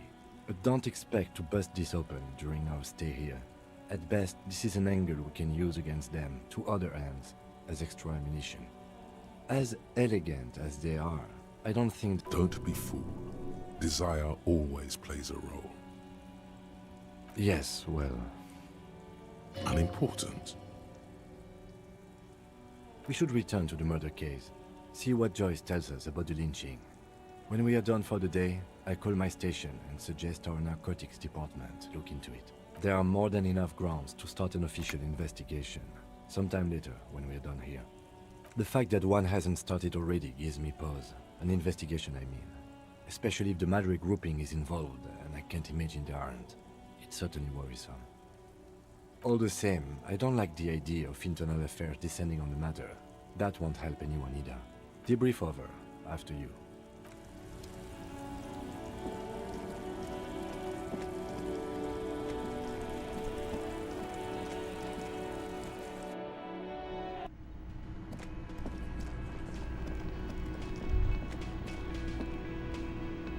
Can I help you? Got the 20 Good.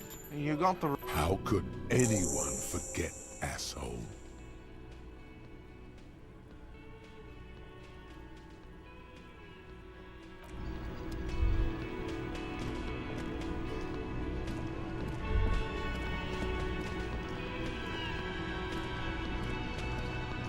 The man ponders his cooking. He looks up at you, then looks away quickly.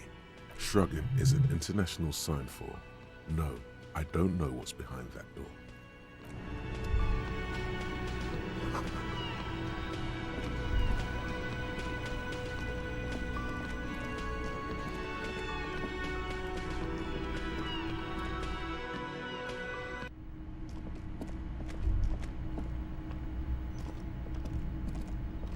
The door is closed. This door can only... This door... Still, the lieutenant gives you. He doesn't like... You should punch a fucking hole. You slam your fist into the vinyl. It does not produce a hole. Stop that. Still, the lieutenant, he doesn't like... You should punch a fucking... You hear the murmur. Bent metal. Broken glass. Your path lies strewn with the broken forms of... You are... the destroyer, the bane of inanimate matter. Kudos.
This must the royal lion, Guillaume's kitten.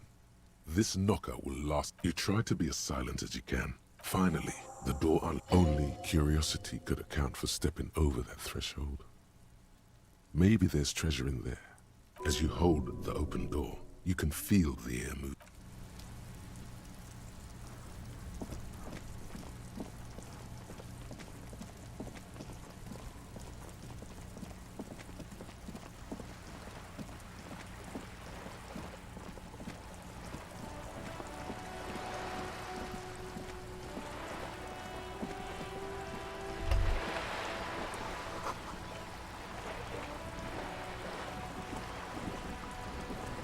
You're back. Good. What can I help you with? Not an umbrella, I hope. I don't need one myself, you see. All around you, rain keeps falling down. On the wooden boards she's standing on, and on the water around. Sadly, I need this one myself. It's hydrophobic, repels water, almost magically. What I can do for you is answer some questions. Nothing like talking to pass a rainy day. Yes, my eyes on the harbor have sent word to that effect. What have you discovered?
It doesn't really matter, and I do apologize for the surveillance. Wild Pines can't afford to be blind at a time like this.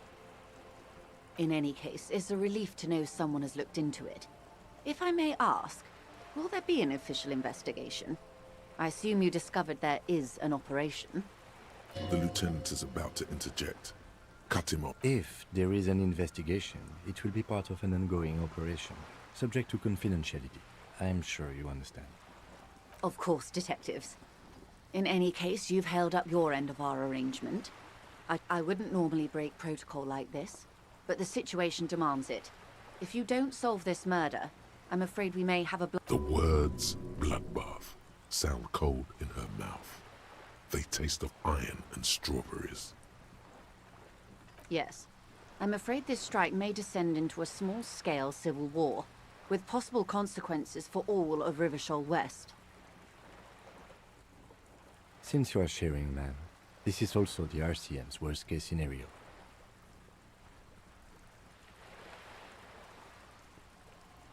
Then we're on the same page, as grim as it may be.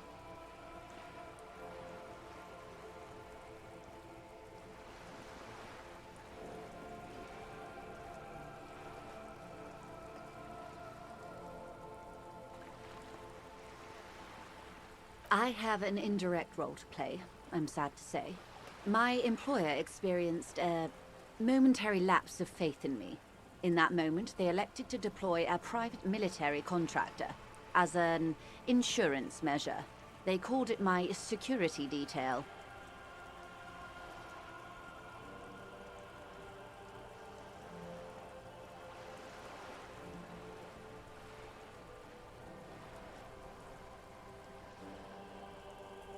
They were dispatched after I relayed the union's... Every worker...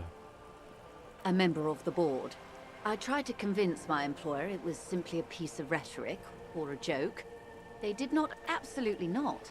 These mercenaries are muscle, pure and simple. Who are they? Crenell, an Oranese military company. As far as I know, 3 arrived in Martinez. They report to me sporadically, but they do not answer to me.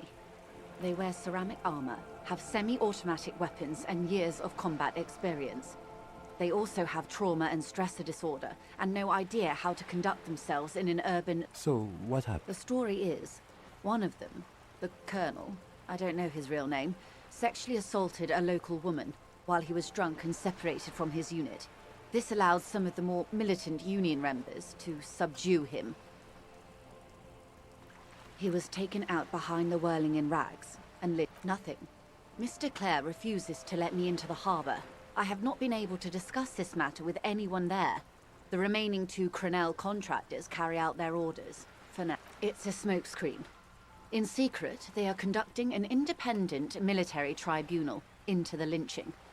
Once this investigation is concluded, executions will follow. What is the nature of this, so... Whether to execute one, some, or all. It'll be all of them. The decision is already made.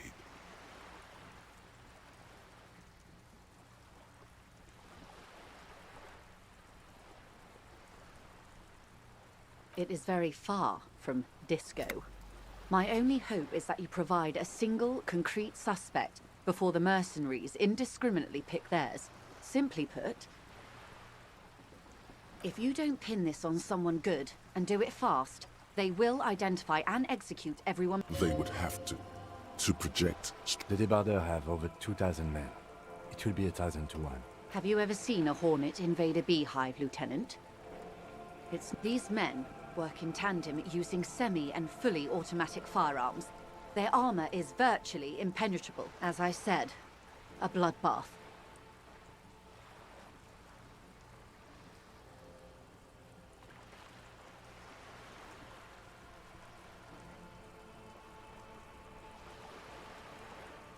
Many bleak scenarios have already come true. Nameless, badgeless detective of the citizens. All we can do is keep the rest from going the same way. One single concrete suspect delivered into civil court, and I may be able to defuse this situation. Not much. Their public resume is relatively good, as far as private military contractors go. I believe they were once called Downwell. Down a deep They boast a long list of clients. Saint-Baptiste, Welchman-Lorenz, Eintracht. A warning sign, however. The operations concerned all take place in third or fourth world countries. Guarding facilities, escort missions. Meaning they're used to operating in war zones. Yes. All the good conflict corridors. Supramundi, Yesut, the Seminese Islands. Countries that don't have a good record reporting atrocious military conduct on their soil. Sadly, no. Before this happened, I had little interest in them. Now that I do, I don't have the resources. If you still have access to the ICP's database, you could run a better background check than I ever could. It may take some time, though. Do you know a lot about the inner workings of the RCM and the ICP, ma'am? In my line of work, it pays to do your research. I was prepared to deal with the RCM. I did not think I'd be dealing with a group like Crenel. I have. And they will. Or he didn't. This is information passed on to me from some teenagers loitering around the canal. I cannot testify by it. That the man was killed because he assaulted a local woman. I've asked around a bit. The lieutenant consults his notebook. Odd. We haven't heard any reports about an assault in connection. Last Sunday night, at the Whirling in Rags, the hostel by the gates. Supposedly, the colonel... Either way, he's alleged to have sexually assaulted a woman. Sometime later, a group... That's a good question, officer. I don't have the slightest idea. As I said, it's a rumor. About a rumor. In any case, it's what the colonel's remaining... colleagues. You meet her soon enough, you feel. If you mean did I see him alive, yes. But I did not know him. Lely, his service name, a nom de guerre, most likely. He wouldn't divulge his full name. Only one of them did. A bad sign if there ever was one. He was 40. Or 50. It's hard to say which. He had a combat... Indeed. This matches the dental reconstruction we saw on the body. What else? Nationality? Accent?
He was, Occidental, I think.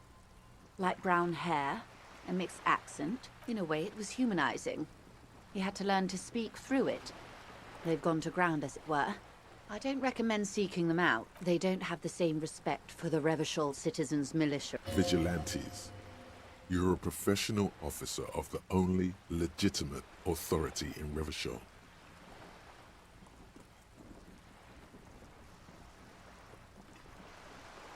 You're likely to run into them eventually. When that happens, I'll be in a better position to mediate if I don't appear involved.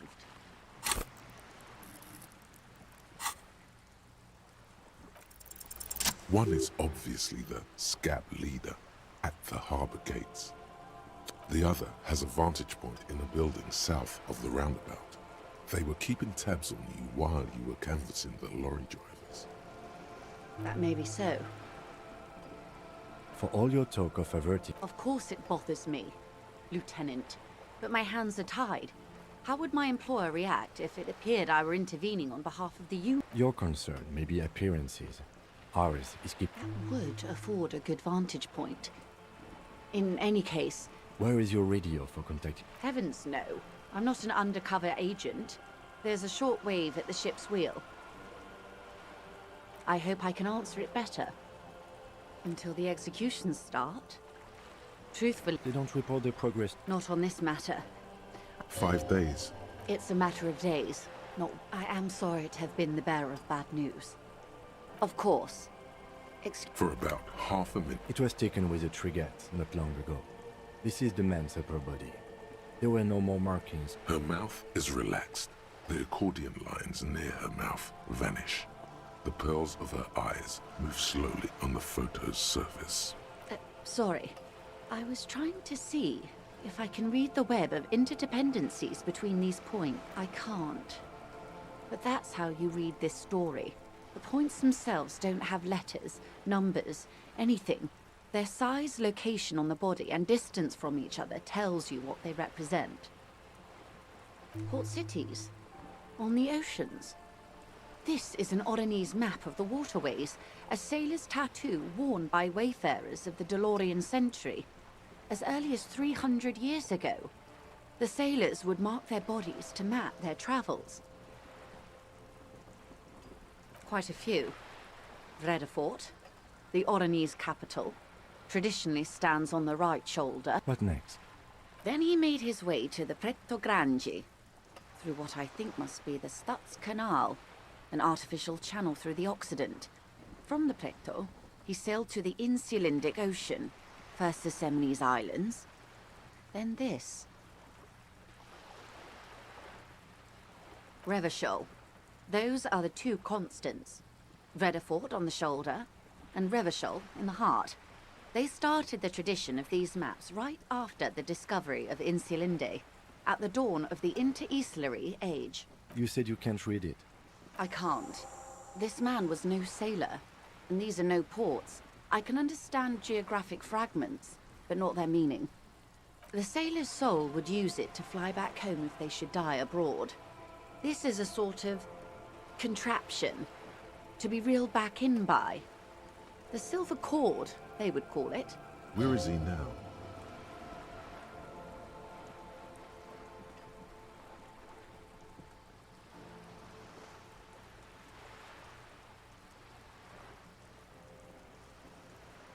That is precisely what the sailors feared when they drew these maps. His platoon members? The other contractors, though I do not suggest you go and show them that picture. This man was their friend and comrade. Do what you have to do, Detective. I don't think deciphering that tattoo should come before public security, but if you should wade into the mob to find out... We will be careful, ma'am. Is there anything else I can help you with? You have. And how did you like Mr.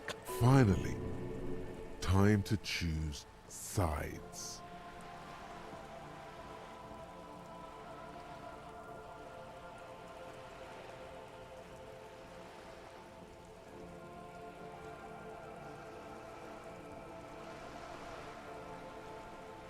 What?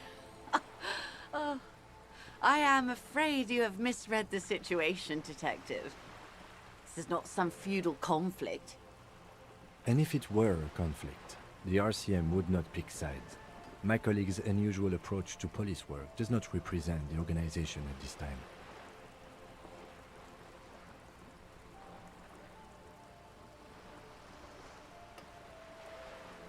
Well, I can't stop you, can I? Just understand that I don't expect you to share anything he told you with me. I'm not a corrupt verm myself. However, if you felt like passing some, how could I stop you?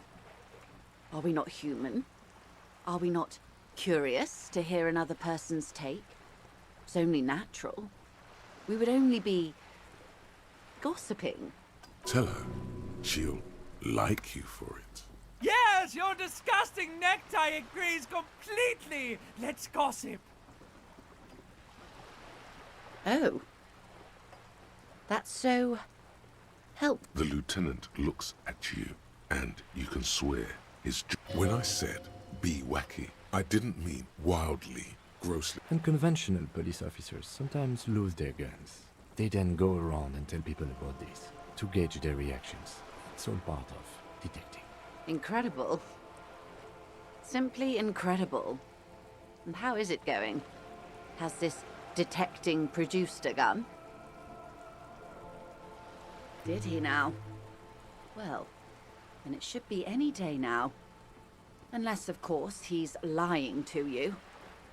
Anyway, was there anything else you've heard? Of course, Detective. Should something come up later, until then, is there anything I... Wow, you work hard. Oh, yes. You hustle. You're a provider. It's tough out there, but you keep it real and provide. Oh yeah, like a horse. Look at yourself. You're a human pedometer. You must have walked 200,000 steps down cracked asphalt, mosaic, sand, and linoleum. That is the sign of a hustler who never gives up. The world is harsh and people are evil. You didn't make it that way. That's just what it's like. Life and death. But you got gills on your side, baby. Got those black papers with the faces of the innocents on them. It ain't easy, but you do it. Day in and day out. You didn't make the rules, but you won't lose. You're a cop, and a sprinter, and a money printer.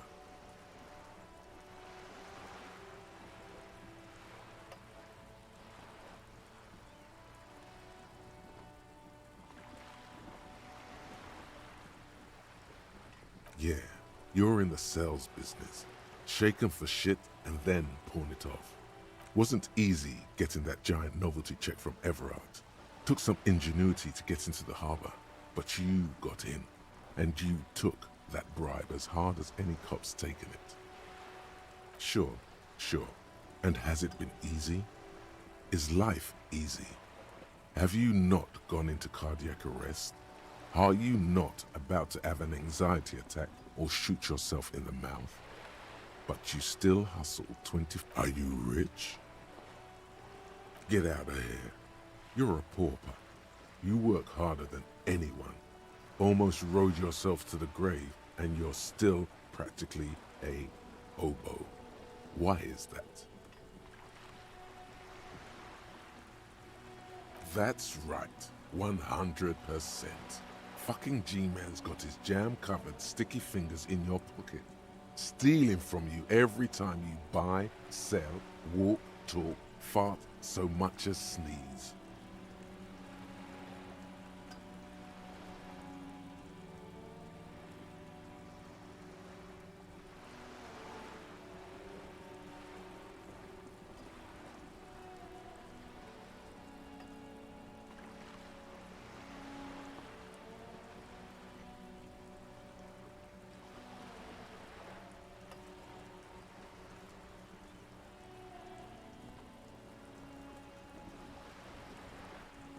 Every time you wipe your ass, they got their direct and their indirect modes of taxation. Sales tax, excise duty, extraction tax, alimony, one tax that doesn't even have a name. Plus there's the stuff people in other countries pay for. That makes them ask for more money from you. Here, 98% of all your money. Here you go, hustler. Fight the righteous fight. Free the people. Keep it real.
The bear's eyes are still glowing red.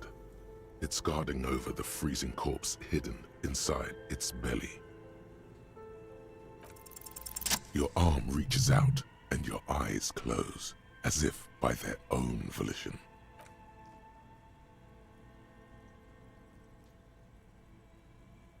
His face, his cheeks, his nose, his fat, swollen lip.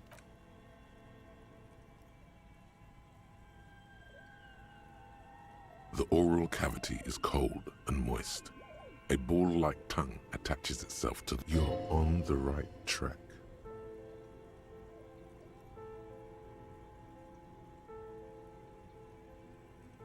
A vision of black and dark red death, pried open by your hands and studded with teeth. Looks like he's laughing. You see a hole, barely visible to the human eye. It is swollen shut. Almost fat. Keep going. A black trickle of liquid runs into his throat. Your index fits right in there. A tight tunnel of flesh opens up. Tissue damage. Wide enough for 2 fingers.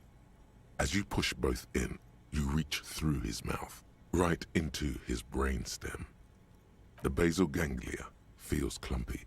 What entered here has torn apart his reptilian complex. Your yellow fingers slide into the remains of the limbic system. There is no resistance. It's gelatinous. The slug-like structures are damaged too. The tearing extends deep into both hemispheres. The undulations of the limbic system have ended. All is quiet. Your fingers are all the way in now, reaching toward the inside of his skull. The cavity goes further. But the entry wound isn't wide enough for the rest of your hand. All the muscles in your body harden. Time to enter him. Your fingers reach toward his skull.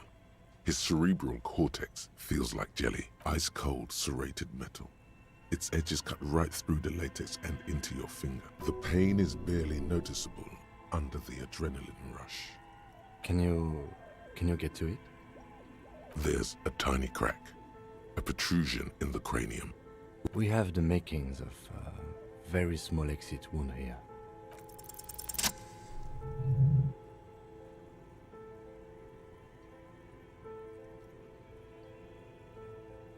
You pick the object between your index and middle finger. Feels sharp, like metal. You press the inside of the head feels cold and smooth, like a glove. Sweat dripping down your brow. With a plop, your hand emerges from the mouth. The garden glove is covered in blood right up to the... A bullet.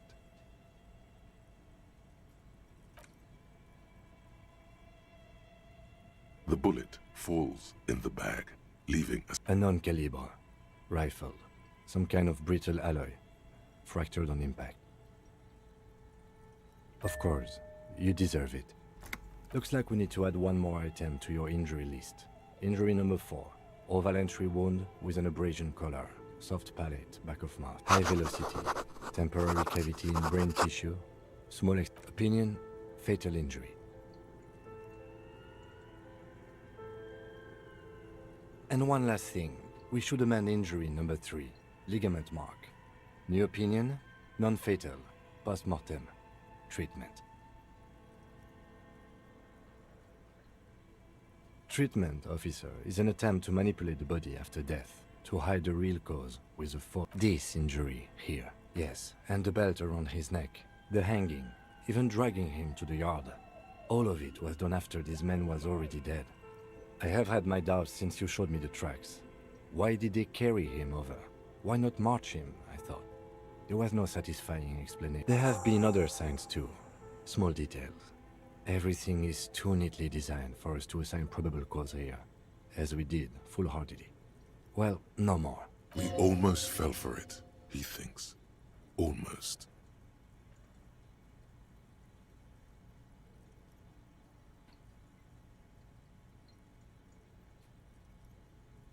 That's for us to find out. To hide something. The real killer? The real motivation? What really happened here? Yes, we should take a closer look at it. This little thing could reveal much about the weapon that shot it. We bag the corpse and carry him to the holding pen of my kinema. I can transport him to processing myself, but I will be gone for the rest of the day. Work on the case.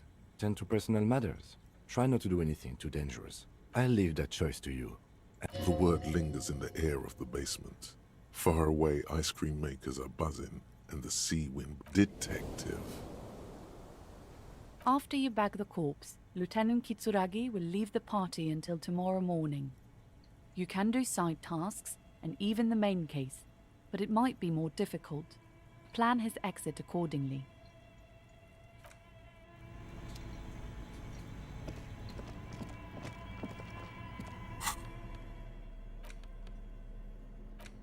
The bullet is safely sealed away in a plastic bag bearing the RCM stamp. Kim has filled out the label on the bag with the item number. Beside his orderly handwriting, the bullet looks especially sad, like a tiny, shriveled head of cauliflower. The squashed bullet has some sharp edges where the jacket has split open. It feels cold, even through the bag. What?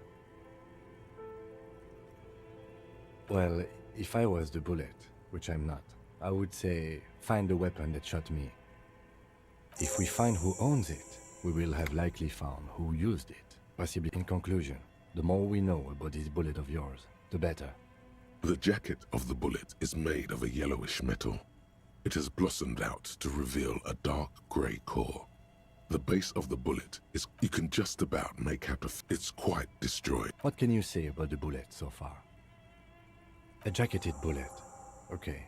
It would have been shot from a military-grade breech-loading rifle, not from a muzzleloader, like those typically found on... We were right.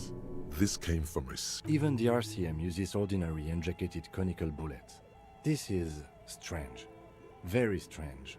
I like this, officer. Strange means unique. Unique means incriminating. We need to find a gun that... Something tells you that won't be any time soon. This'll have to be one of those epic tasks that's open for a while.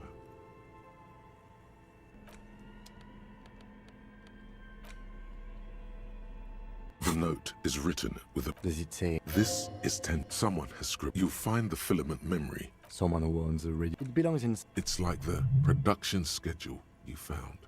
Really? You don't have a single guess? I'm placing my bets on a certain red-haired miscreant we met before. I don't know.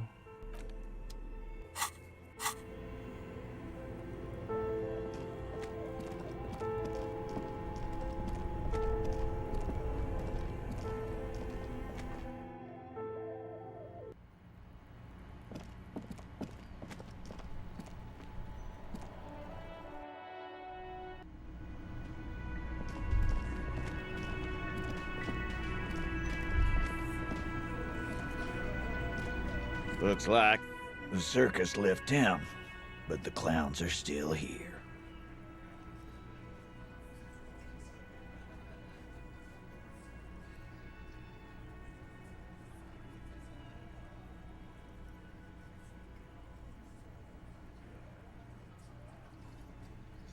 What are you talking about? Or what? You want to be the... Actually, boss, we've been talking and we think she could maybe...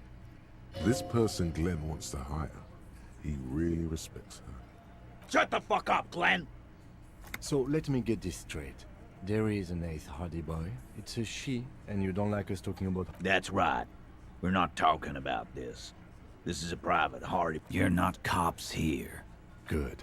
We are all watching each other. There's no point in pushing it further, he thinks. This is already a victory. We'll learn more about this 8th Hardy sooner or later.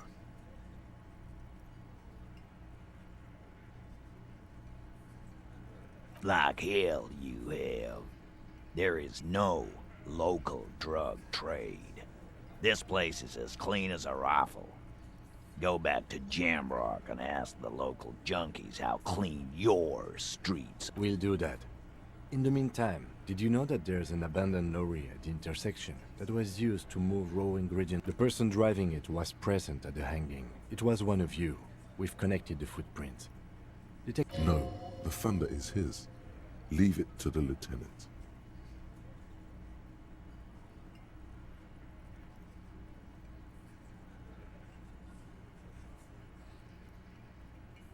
Thank you. You're right, Titus. There is no local drug trade, because it's all controlled by you. You're the drug trade. That's a mighty interesting theory. I guess that's what you would need to do, theoretically. A big, strong, state-run monopoly would outcompete the runts on the street. Yeah, man. Theoretically, that's what you would do. To get rid of the gangs, the dealers, even... You would need good, trustworthy people to take their place, of course. Hardy men to run such a monopoly. For the good of the community, of course.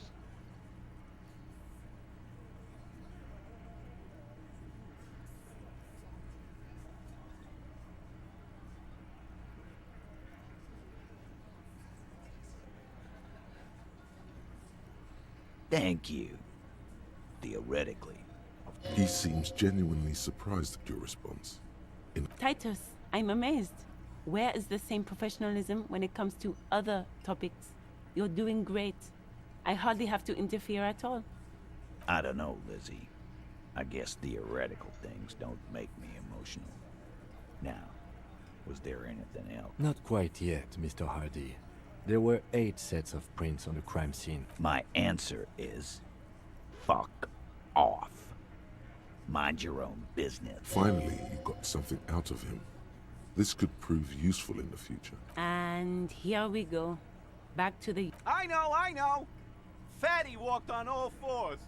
He's so fucking fat he left 2 sets of foot. Go fuck your mom, Dennis. That's more like it, boys. You heard him.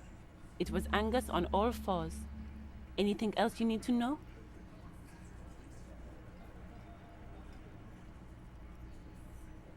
So, you're not just here to swing your... They love him! Funny. But my partner and I have a serious matter to discuss with you.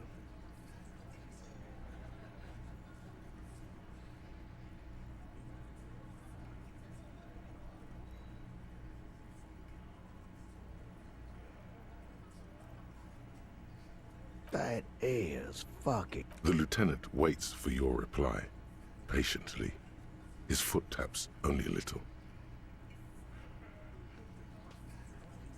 Well, fortune might be on to something.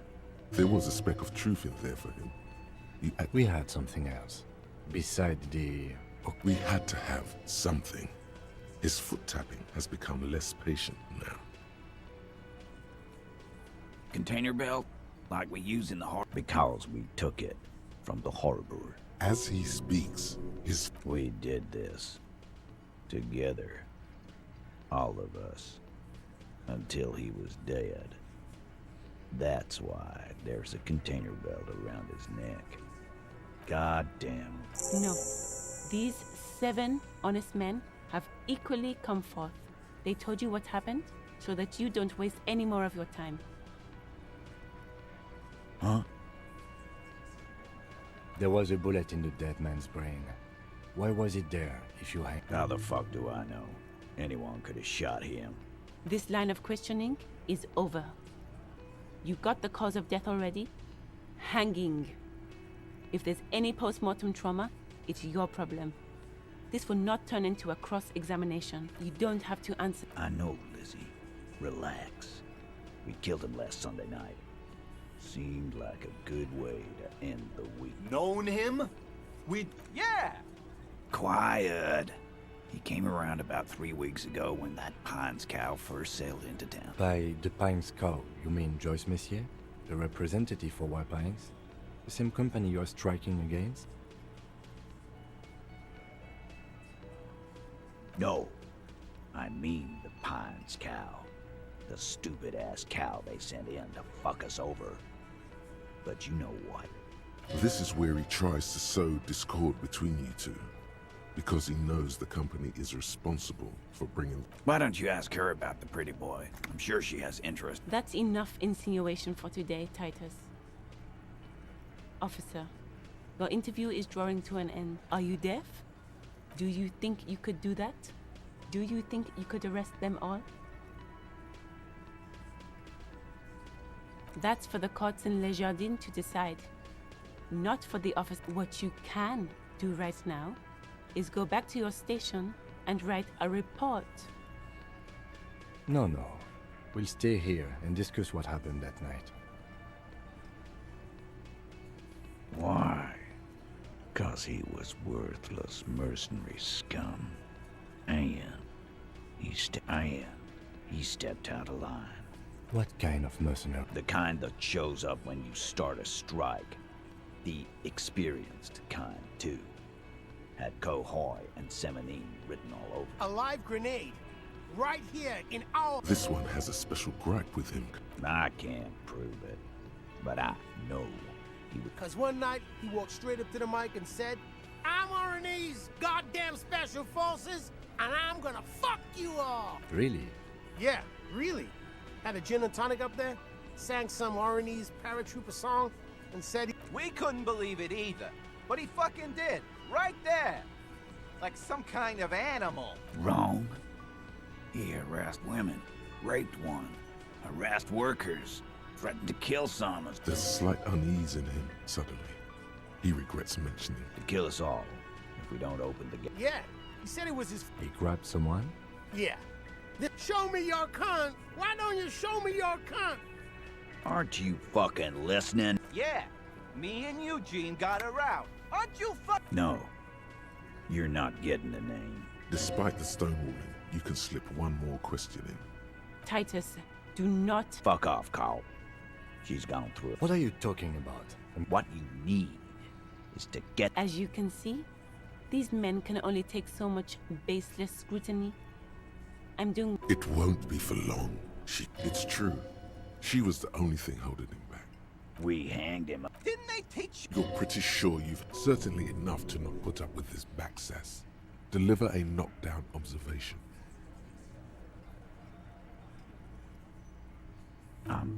We... Yeah, I knocked him out. Came up behind him and... That's right, lawman. And then we hanged the fuck.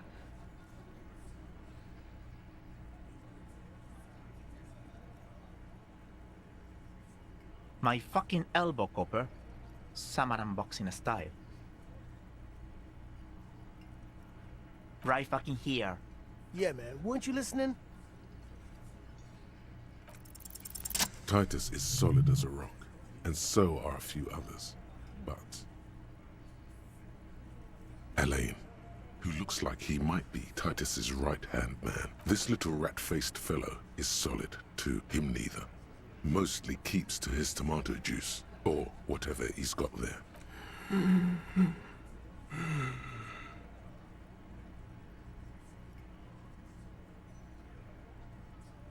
A single sentence would wear him out. He can't take the length of the questioning. Keep it going long enough, and he'll crack. No. Of course he's having trouble breathing. Just look at how fucking fat he is. Fuck off, Shanky.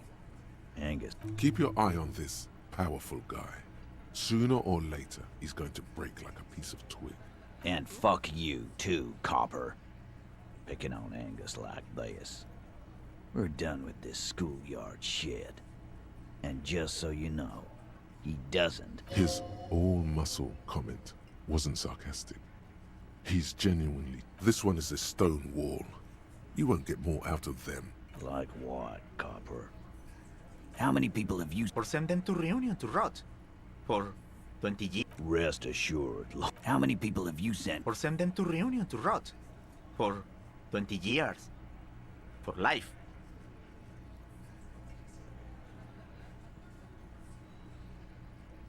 But you see, a lawman, is something people agree upon.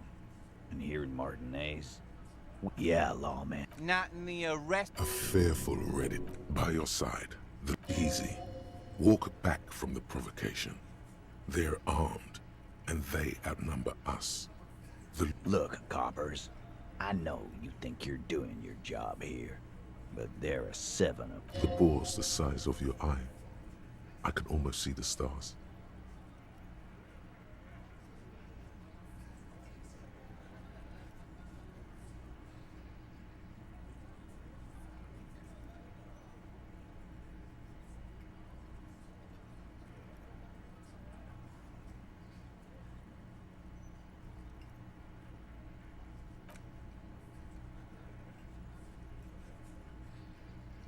The little guy? You're the little guy now. So, little guy, you had... Beneath everything, he's grateful. Just a bit. You don't force him to get ugly. Yeah, little questions. Nothing. I think we're going to stick around. I've done this job for... Good luck with that. Rent-a-cop. So that's what this is about. He doesn't see you as his equals. You still on about that bullet? A bullet in a... Indeed. Well, there are so many bullets in the world, and so many hits. I guess it's only logical. It's bound to happen again, you know? Just statistically speaking, of course. You know what I think?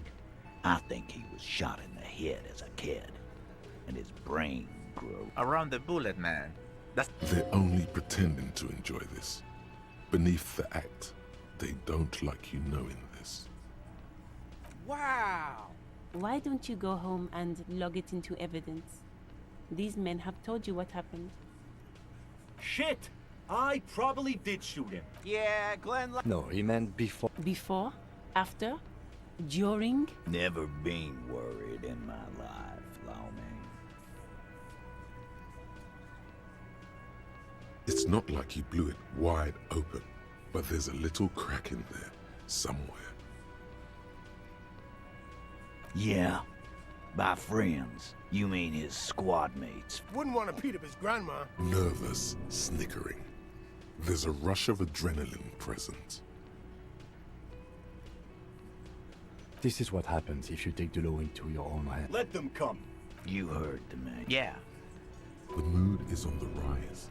They're feeling confident, ready to punch out the whole Merc platoon.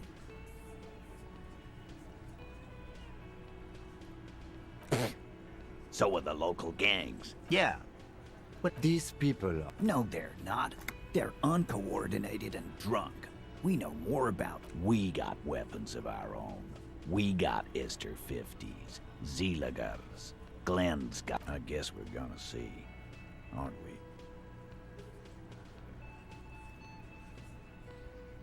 Yeah, you haven't even seen the whole suit, right? I've seen the big fucking... What do you mean, okay?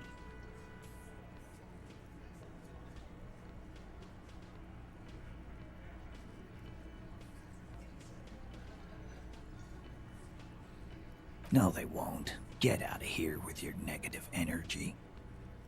He really doesn't like you ruffling their feathers like that, on what might be the eve of... All he means is that the situation is serious. No wonder you cops get shot to shit every day. Can't go to war with an attitude. Again. About fucking time.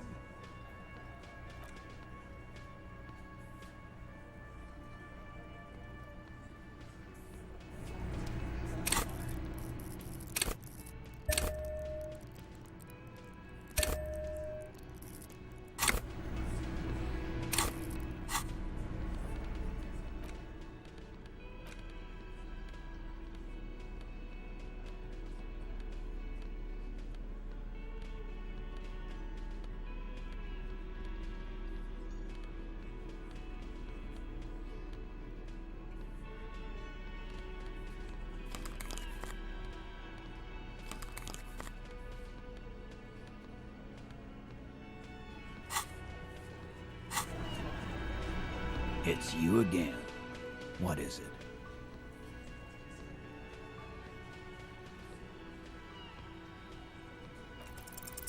As you look around this room full of sweaty men, swearing, you believe the place was called Precinct 41.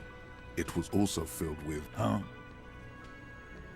You got a problem with beer now? Not quite there yet. Push on.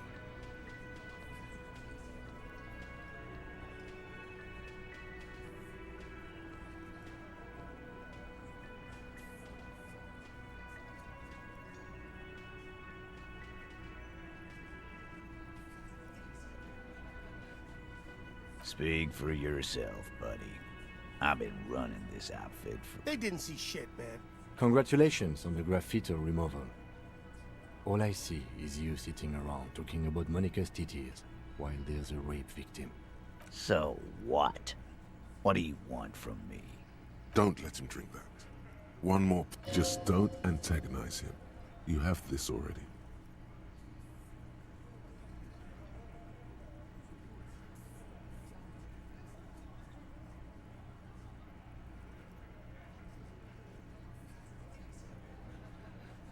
Titus is hiding nothing. You want to talk to her? Fine, talk to her. So long as you treat her with... What is her name? Glacia. I'm on due.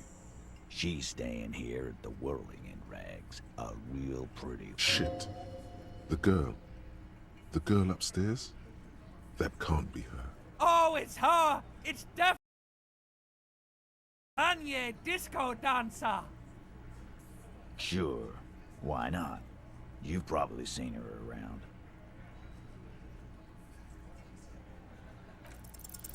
You inexplicably add cool after the victim's name. I don't understand what's so cool here. Nothing.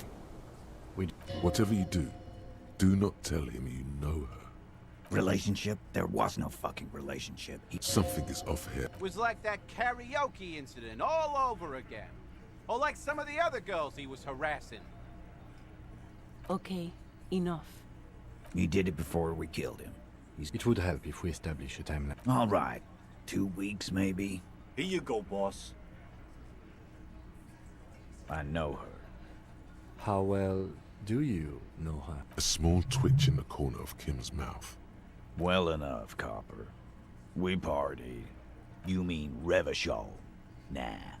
Our Miss Aranye disco dancer is an immigrant. Don't you give her any more... Shut up, Angie. Titus, what's with all the silences? It's like these guys don't know how to feel about this. You should keep... And what was up with the partying she and Titus did? It sounded... What do you think I meant? Yeah, tons of it. All the songs. No, we just fucked. That's all. I'm not gonna give you any details of that. He really went out of his way to seem comfortable with this topic. That's all you're gonna get for now. Remember what I said. Freight. Again? Yeah, whatever.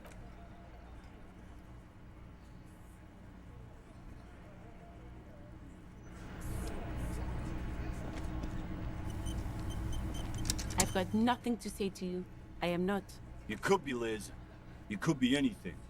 Even a mod? Glenn, I went to law school. I am an attorney. He's right.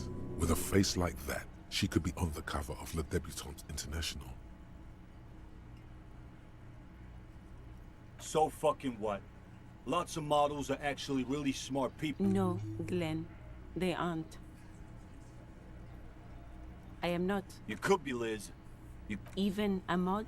He's right. The cold look in her eyes speaks louder than words. She...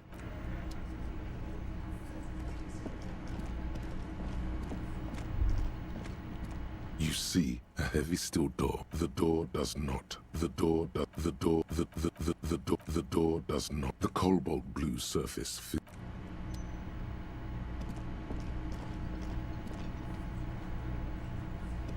Officer, what was that? Yes,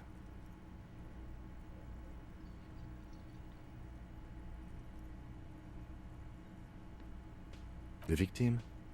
Is there something I should know before we talk to her? Okay, that's manageable.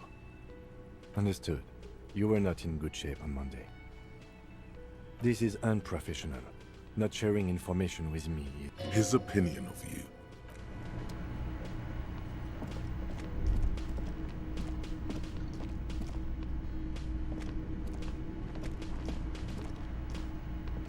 Can I help you?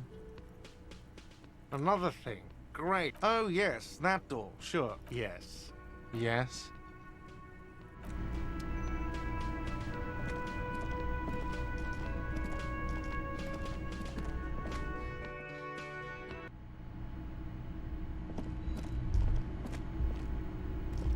Yes?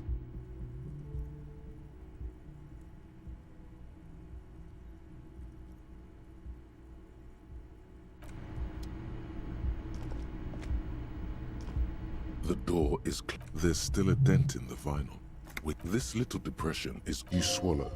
Like the words still echo in the hall. The door feels... Who is it? This is the police. Can we... Come on up. The door is open. Sounds like it's coming from upstairs somewhere.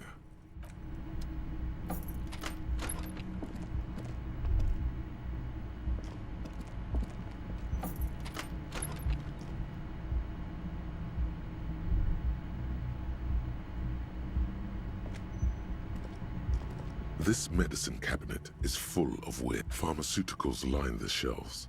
Sheet upon Anything of note? Pill bottles rattle like bones as you search the cabinet. An opioid receptor antagonist. It's used among some foreign, probably Messinian or Gottwaldian. Nothing of note. The further you look, the more arcane it gets. You don't know.